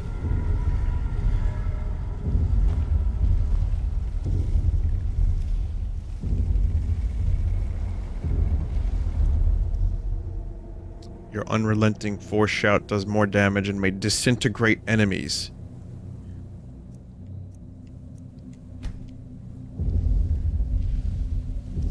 He is a Daedric Lord, but he's the best one.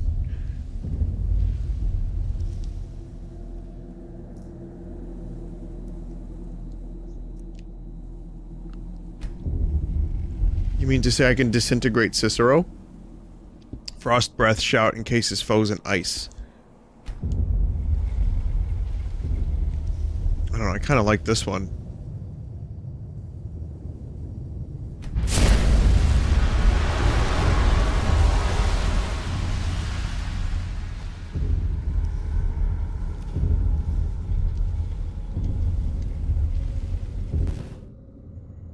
What happened? What did you see? Different people have very different experiences when reading these books. You're still acting surprisingly sane, too. What did he have to say? He must have wanted something from you. Ah, what secrets could they have worth keeping from old Mora? Sounds like a bargain to me. Hermaeus Mora learned some fascinating new ways to skin a hawker, and you become the second most powerful dragonborn that ever lived. Well, that gives me a lot to think about. I need to get back to Tel Mithril. I have some when you put it like that, about how to locate more of these black books. we're sure that these people don't have some secret to maybe drawing about the end of the world. Like, I know how this goes. Usually the tentacle spaghetti monster wants some kind of portal. Oh fuck.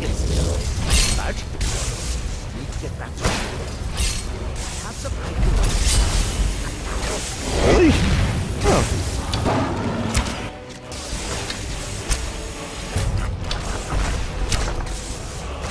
Man, I didn't even have to do much this time, and it's already half dead.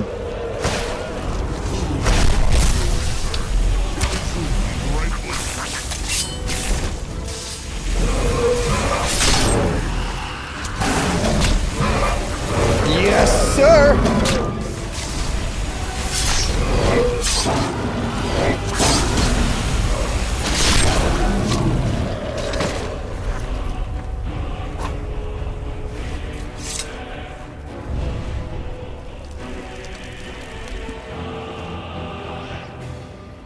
People are gonna accuse that of being scripted.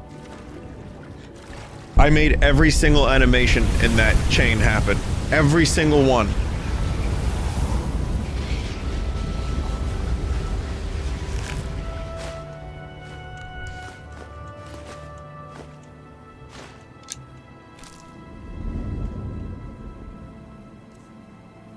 Which is why it looked so shitty. Like, the animations were good, but it just lacked fluidity, and, like, the sword strikes didn't seem to make any contact. It just felt like nothing. Like, it was happening, and that's cool, but it didn't have, like, a weight to it.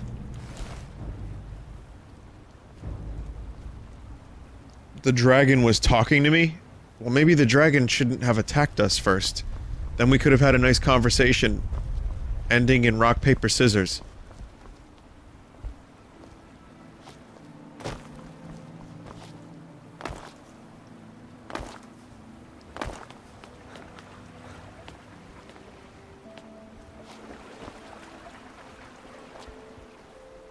It was probably a threat.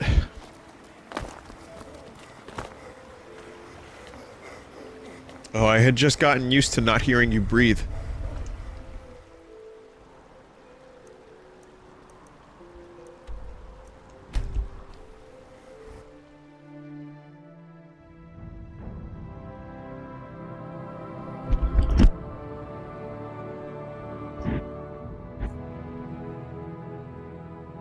This set of armor is both appealing and also ugly to me. I think it's... I don't know. I'm trying to figure out what I don't like about it. I think I like the blue color. I'm sure there's a good reason Baldur left us. Something isn't right, Fenari. It's mostly appealing. I would say there's like a higher degree of appealing than non-appealing. Your enemies will soon know the wrath of Sithis. Oh. You're back now, too. Heavy that you don't believe me, Fenari. Baldur could be in danger, and you will do nothing. If you won't help me, then I'll ask the Lawmaker.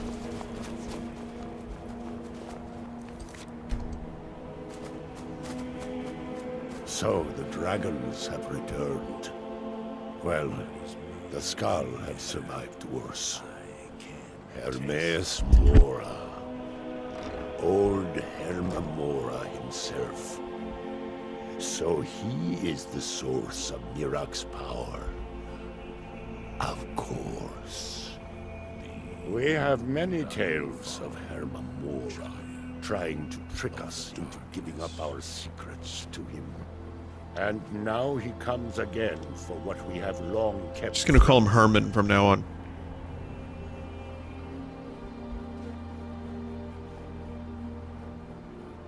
That is our name for him. The Demon of Knowledge. He has always been our enemy. The Dread Father works through me.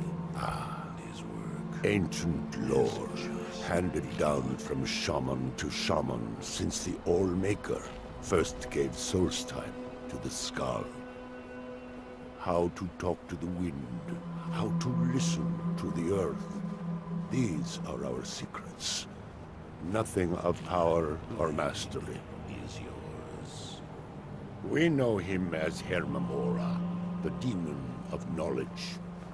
It is in his nature to hoard secrets to himself. Their value to him is of no consequence. The very fact that the Skull have kept knowledge from him has merely increased his desire to have it. So it falls to me to be the one to give up the secrets to our ancient enemy. I do not know if I have the strength to face him. With Mirak's corruption of the stones, the oneness of the land is disrupted, and our connection to the All-Maker is broken. It may. It should. And I will think on what you ask of me to decide if it is necessary or just another of Hermamora's tricks. And the glistening crimson on fields of white.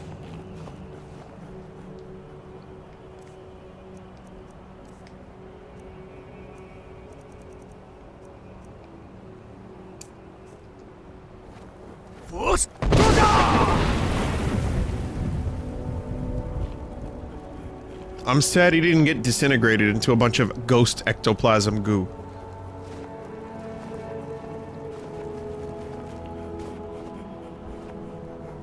The land is out of balance. Nirak's power still corrupts the sacred stone. So, like, if I... The way this guy works, this demon guy, is if I have a secret, and I tell everybody I have a secret, and he hears about this, and he keeps asking me, but I keep saying, no, I'm not telling you, I'm not telling you, I'm not telling you. But the secret is just that I grind up slugs and drink their, like, juice. And that's the secret, that's it. It's mundane and it's stupid. As a result of that, though, Herman... And I will follow. Will want to know the secret. Darkness. That much more. He needs it. He just needs it.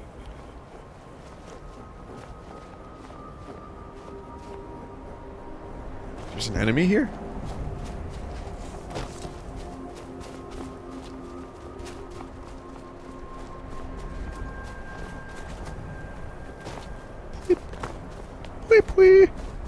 That's my secret. Just that. That it was never hui hui or kui kui. It was pui pui. No. I am still too weak to face him. It will take all my strength if I am to force him to hold to his bargain. You must cleanse the other stones.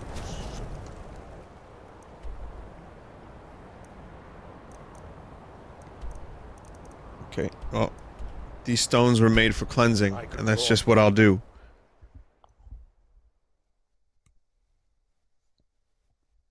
He's addicted to knowledge. Oh.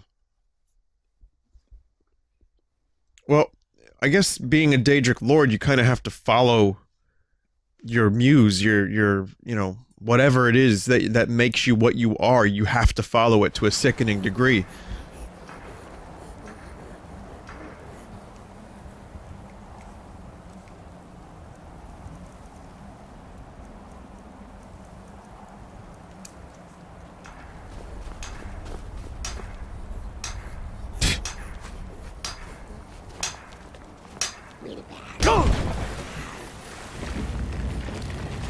Perhaps we should find a random stranger to murder. Jesus. Fucking Cicero and Spectral Assassin would get along nicely.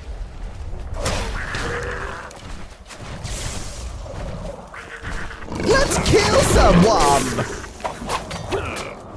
Yeah, tree. Nothing but oh. Okay.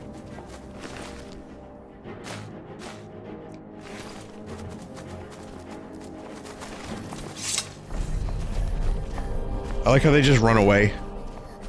The little guys, they just run away. Oh wait, no, they're still here. They're just confused.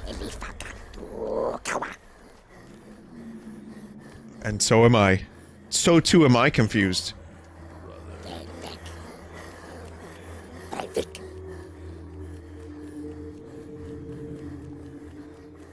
Do the stanky dance. Do the stanky dance. Do the stanky dance. Do the stanky dance. Going down to down. Dancing stanky down. Serrano wants to get down too.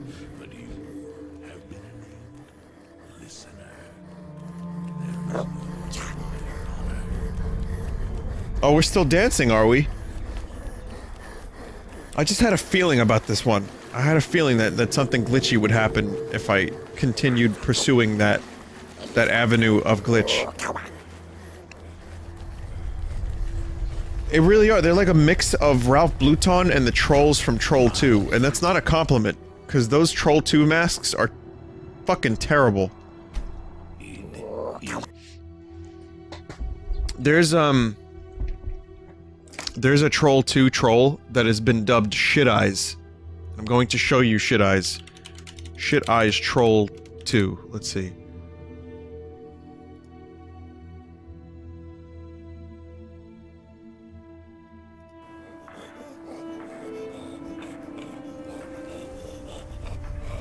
By the way, they're not trolls, they're goblins. There's not a single troll in the movie Troll 2. This must be that beautiful Skyrim weather I've always heard about.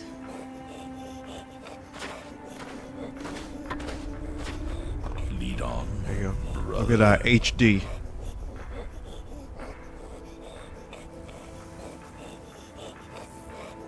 I've seen Troll 2 a sickening amount of times. I really think that you guys would be disappointed in me if I told you how many times I've seen that movie. I've seen that movie more than The Room. And I've seen The Room more than most good movies. Shall see, and when the world remembers. Listener, there is no higher honor. Go! The world will cease to. Why? Well, I think it's an entertaining bad movie. It's a good bad movie. And I was really into bad movies. Like, we would have bad movie night at my house or my friend's house, and we would just, like, find random shitty movies and watch them. And Troll 2 was the most notorious shitty movie at the time. And, so, you know, I bought it.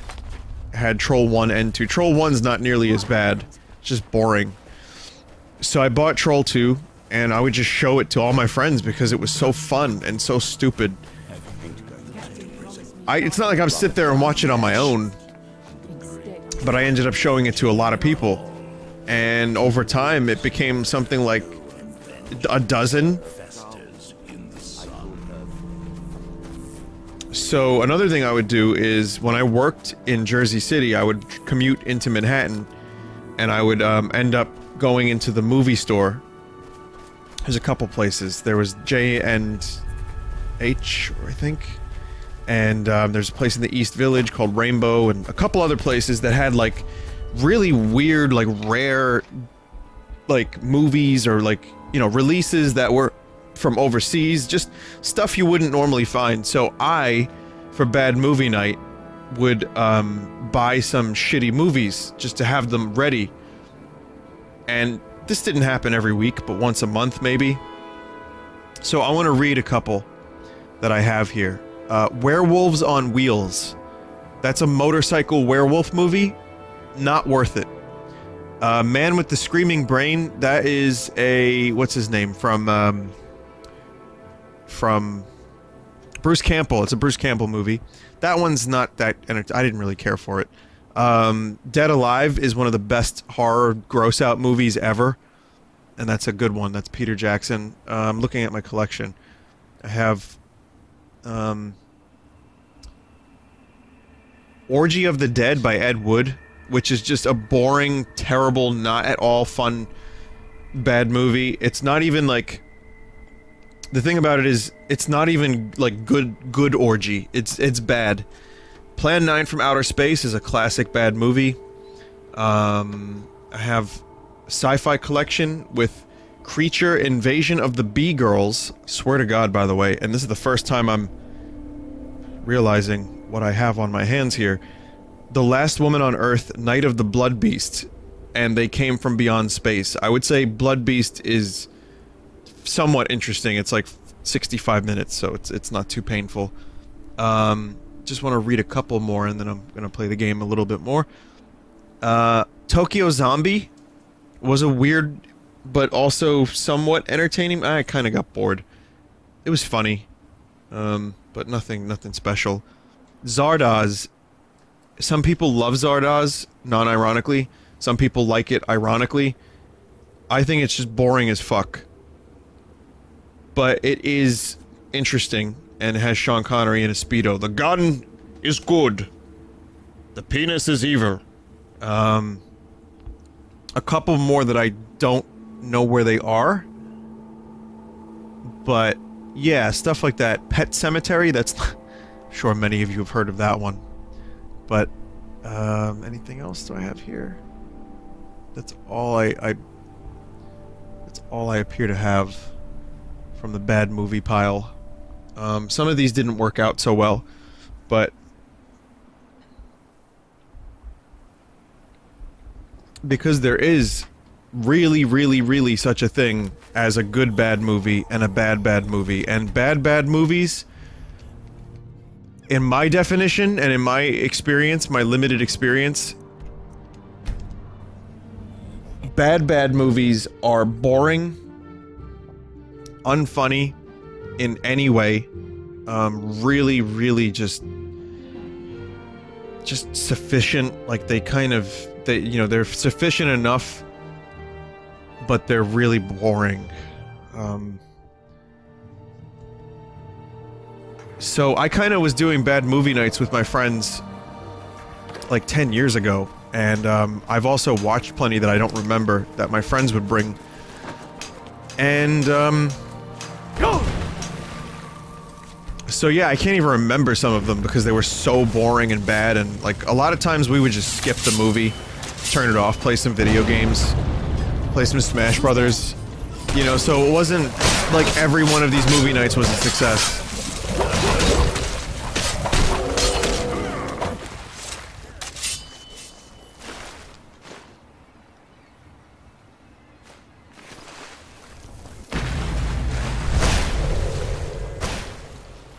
Wait, do all of these stack? Like I should just take all these? Hang on a minute, so now I gotta go back to...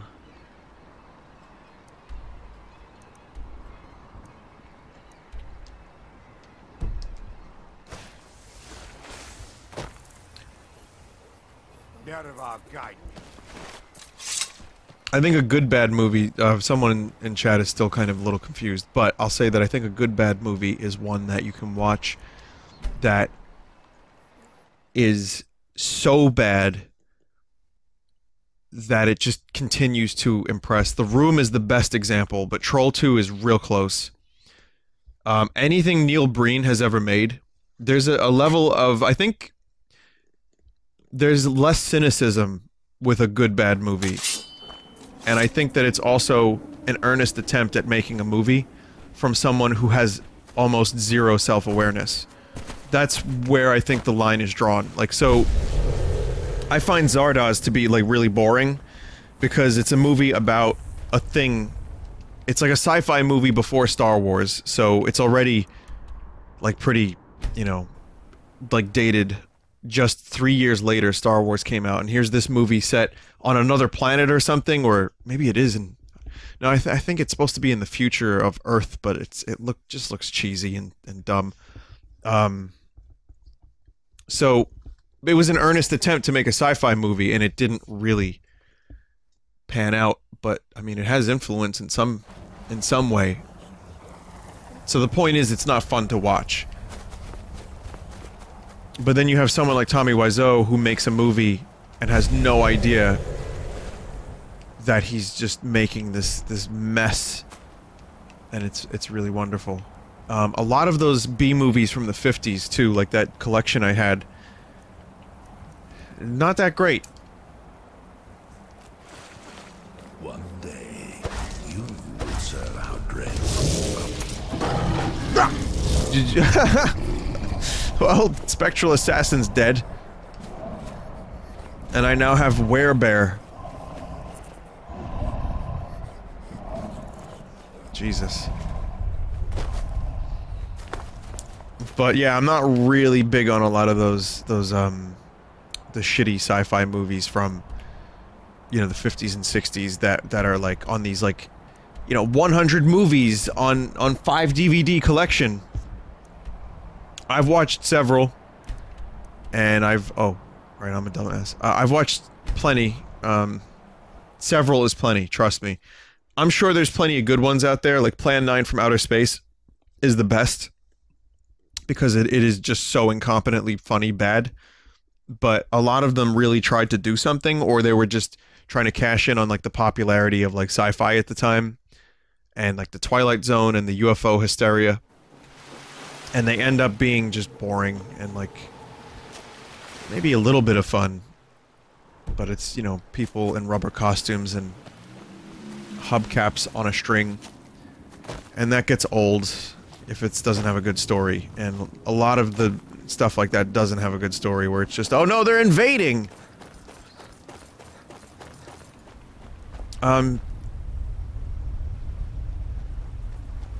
Wow.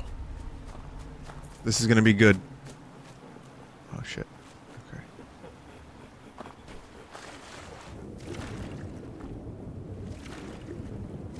I remember you. I remember those ass. Remember when you disappeared?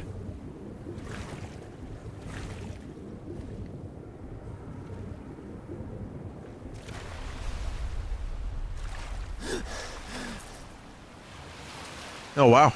You made it. I'm impressed.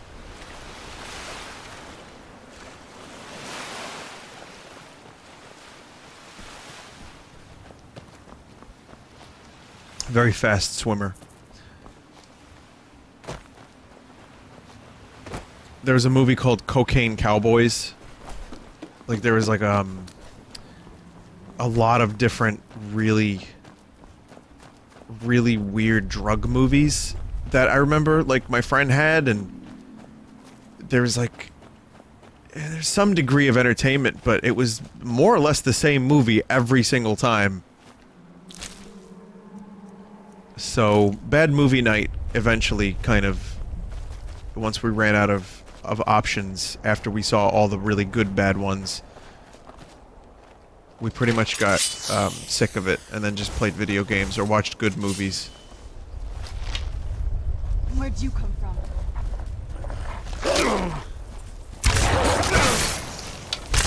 Right there.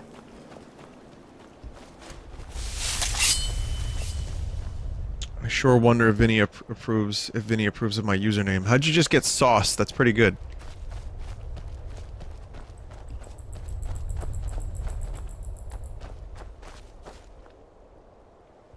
Vinny, can you say that The Room is your favorite movie? No. No. It's one of the most entertaining movies to show someone who has never seen it. But I can't say that. I think it's really fun, and it makes me laugh, but it's terrible.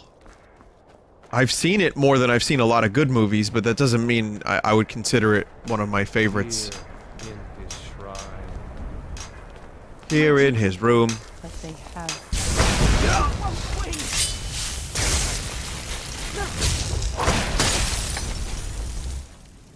I could take care of this really easily.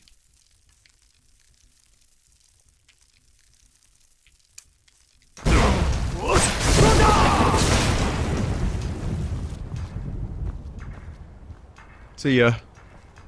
That'll teach you. Yep. That we might remember. By night we reclaim.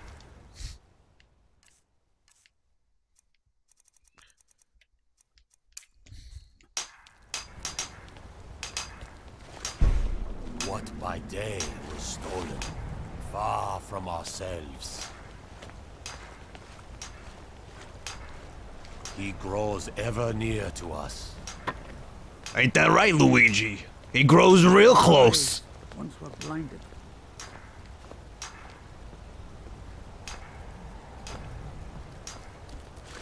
Go!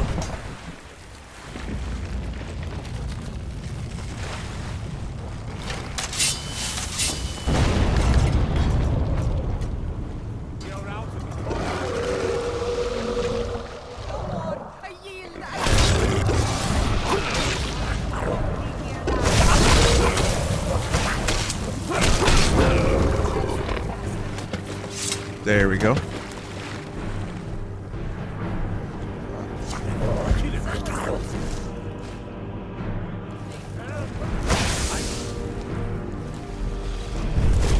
Oh man.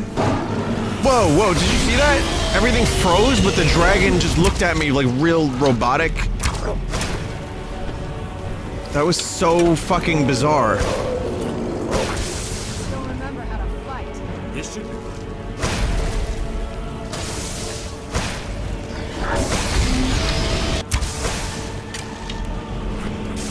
Dude, are these ebony arrows heavier than normal arrows? Can't really tell.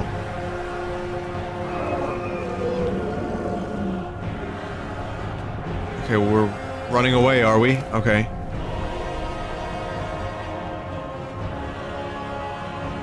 Oh, I see. Dragon had to get beached.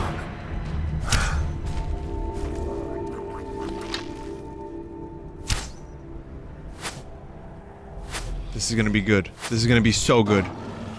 And we didn't even get a final good shot of it happening, but... You know, fair enough. Miss!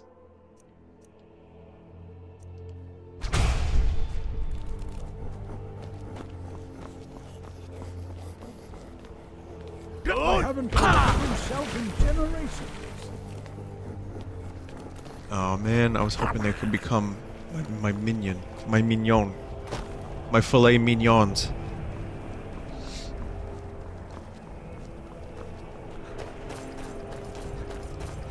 I want to wrap up the bad movie discussion by saying, looking through my library of DVDs, I don't miss some of the terrible movies that we watched that were so, like, we were hunting. Like, we would Google, and sometimes we would find information about a movie. Most times we didn't. So we were hunting the same way the guys from Red Letter Media hunt for the best of the worst. We were looking for more shitty movies so that we could tell people about them. Oh, they are my friends. So we suffered through a lot of bullshit in the pursuit of the best, worst movies. But we didn't stick with it. And I'll say that it was painful at times, but I miss those days, actually. I do miss bad movie night quite a bit. It's like the ancient legends. Dragon.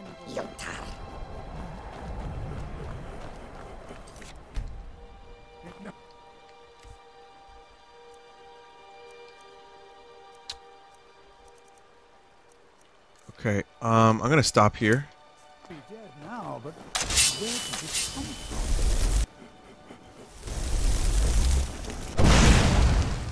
from? It's like the ancient legends. Wow. Dragonborn.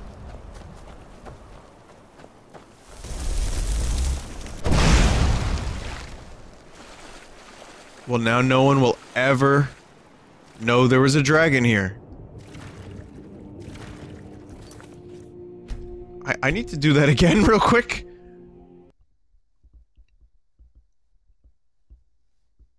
There may not be as much material in the past 3 or 4 Skyrim streams as there has been for all the ones before that. But I think there's still some pretty fucking good ones.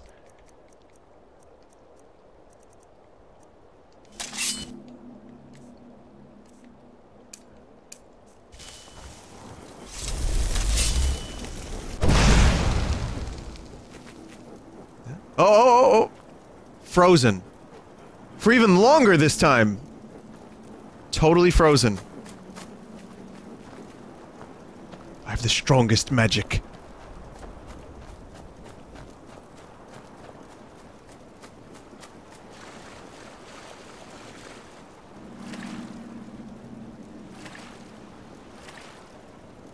This is like a display at a museum.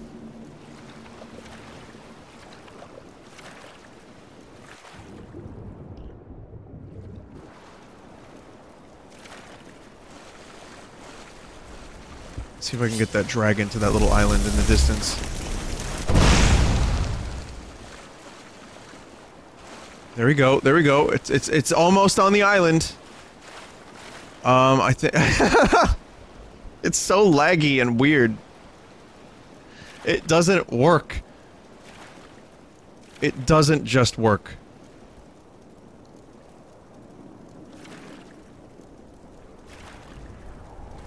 And goodbye, dragon. Oh, did the stars just, like, glitch out for a second?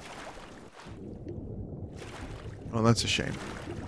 I was hoping we could have the dragon actually be on the island. They could call it Dragon Bone Island.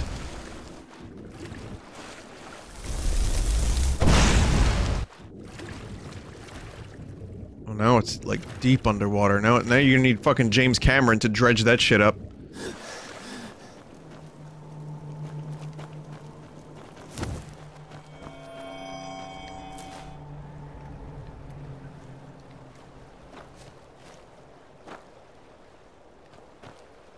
Cool. Alright, well that happened. Whatever that was.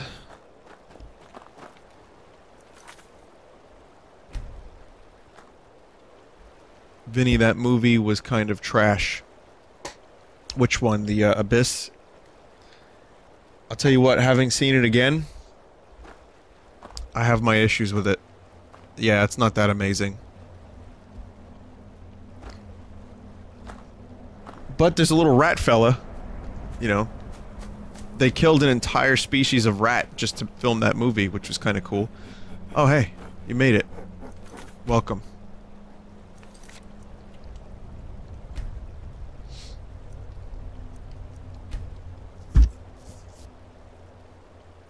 Yeah, it's good. It's got really great elements. Don't get me wrong. Like, again, the sets, the props.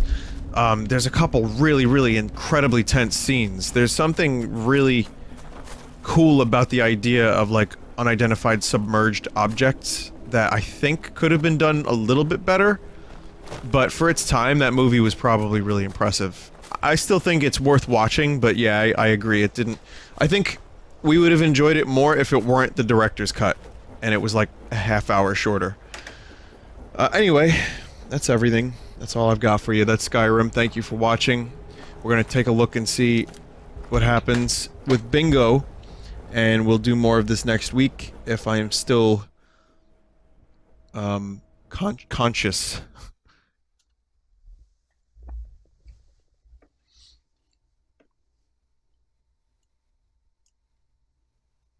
None of the rats died, I know. Just messing around.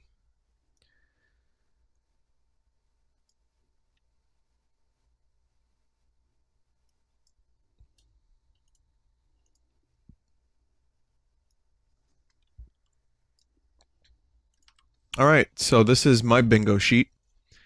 Ironically appropriate text and conversation, probably not. I'd say this is a thing. This happened for sure, just not that long ago. Yep, definitely. I'm not sure about who's laughing now. I think I did this one. NPC rants. Let me know. I'm going to fill in the ones to the best of my ability, and if you guys have any ones that are wrong, let me know.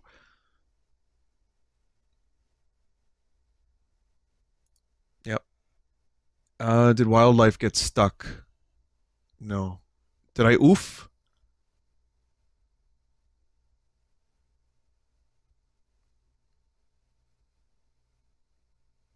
Yes to ironic text. We got, yeah, definitely got that one. Wildlife teleportation, I'm not sure happened. We got people teleportation. I don't think I duck noised. Did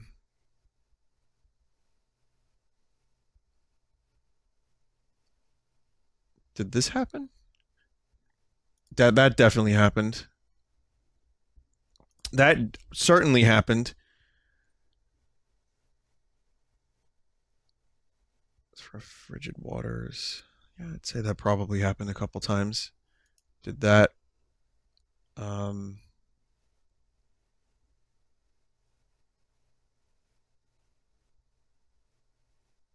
Benor. No Cicero.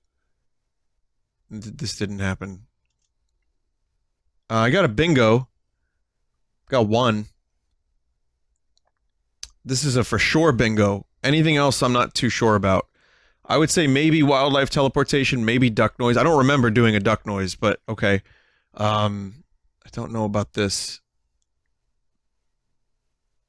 The dude was talking in the water and you made a duck noise.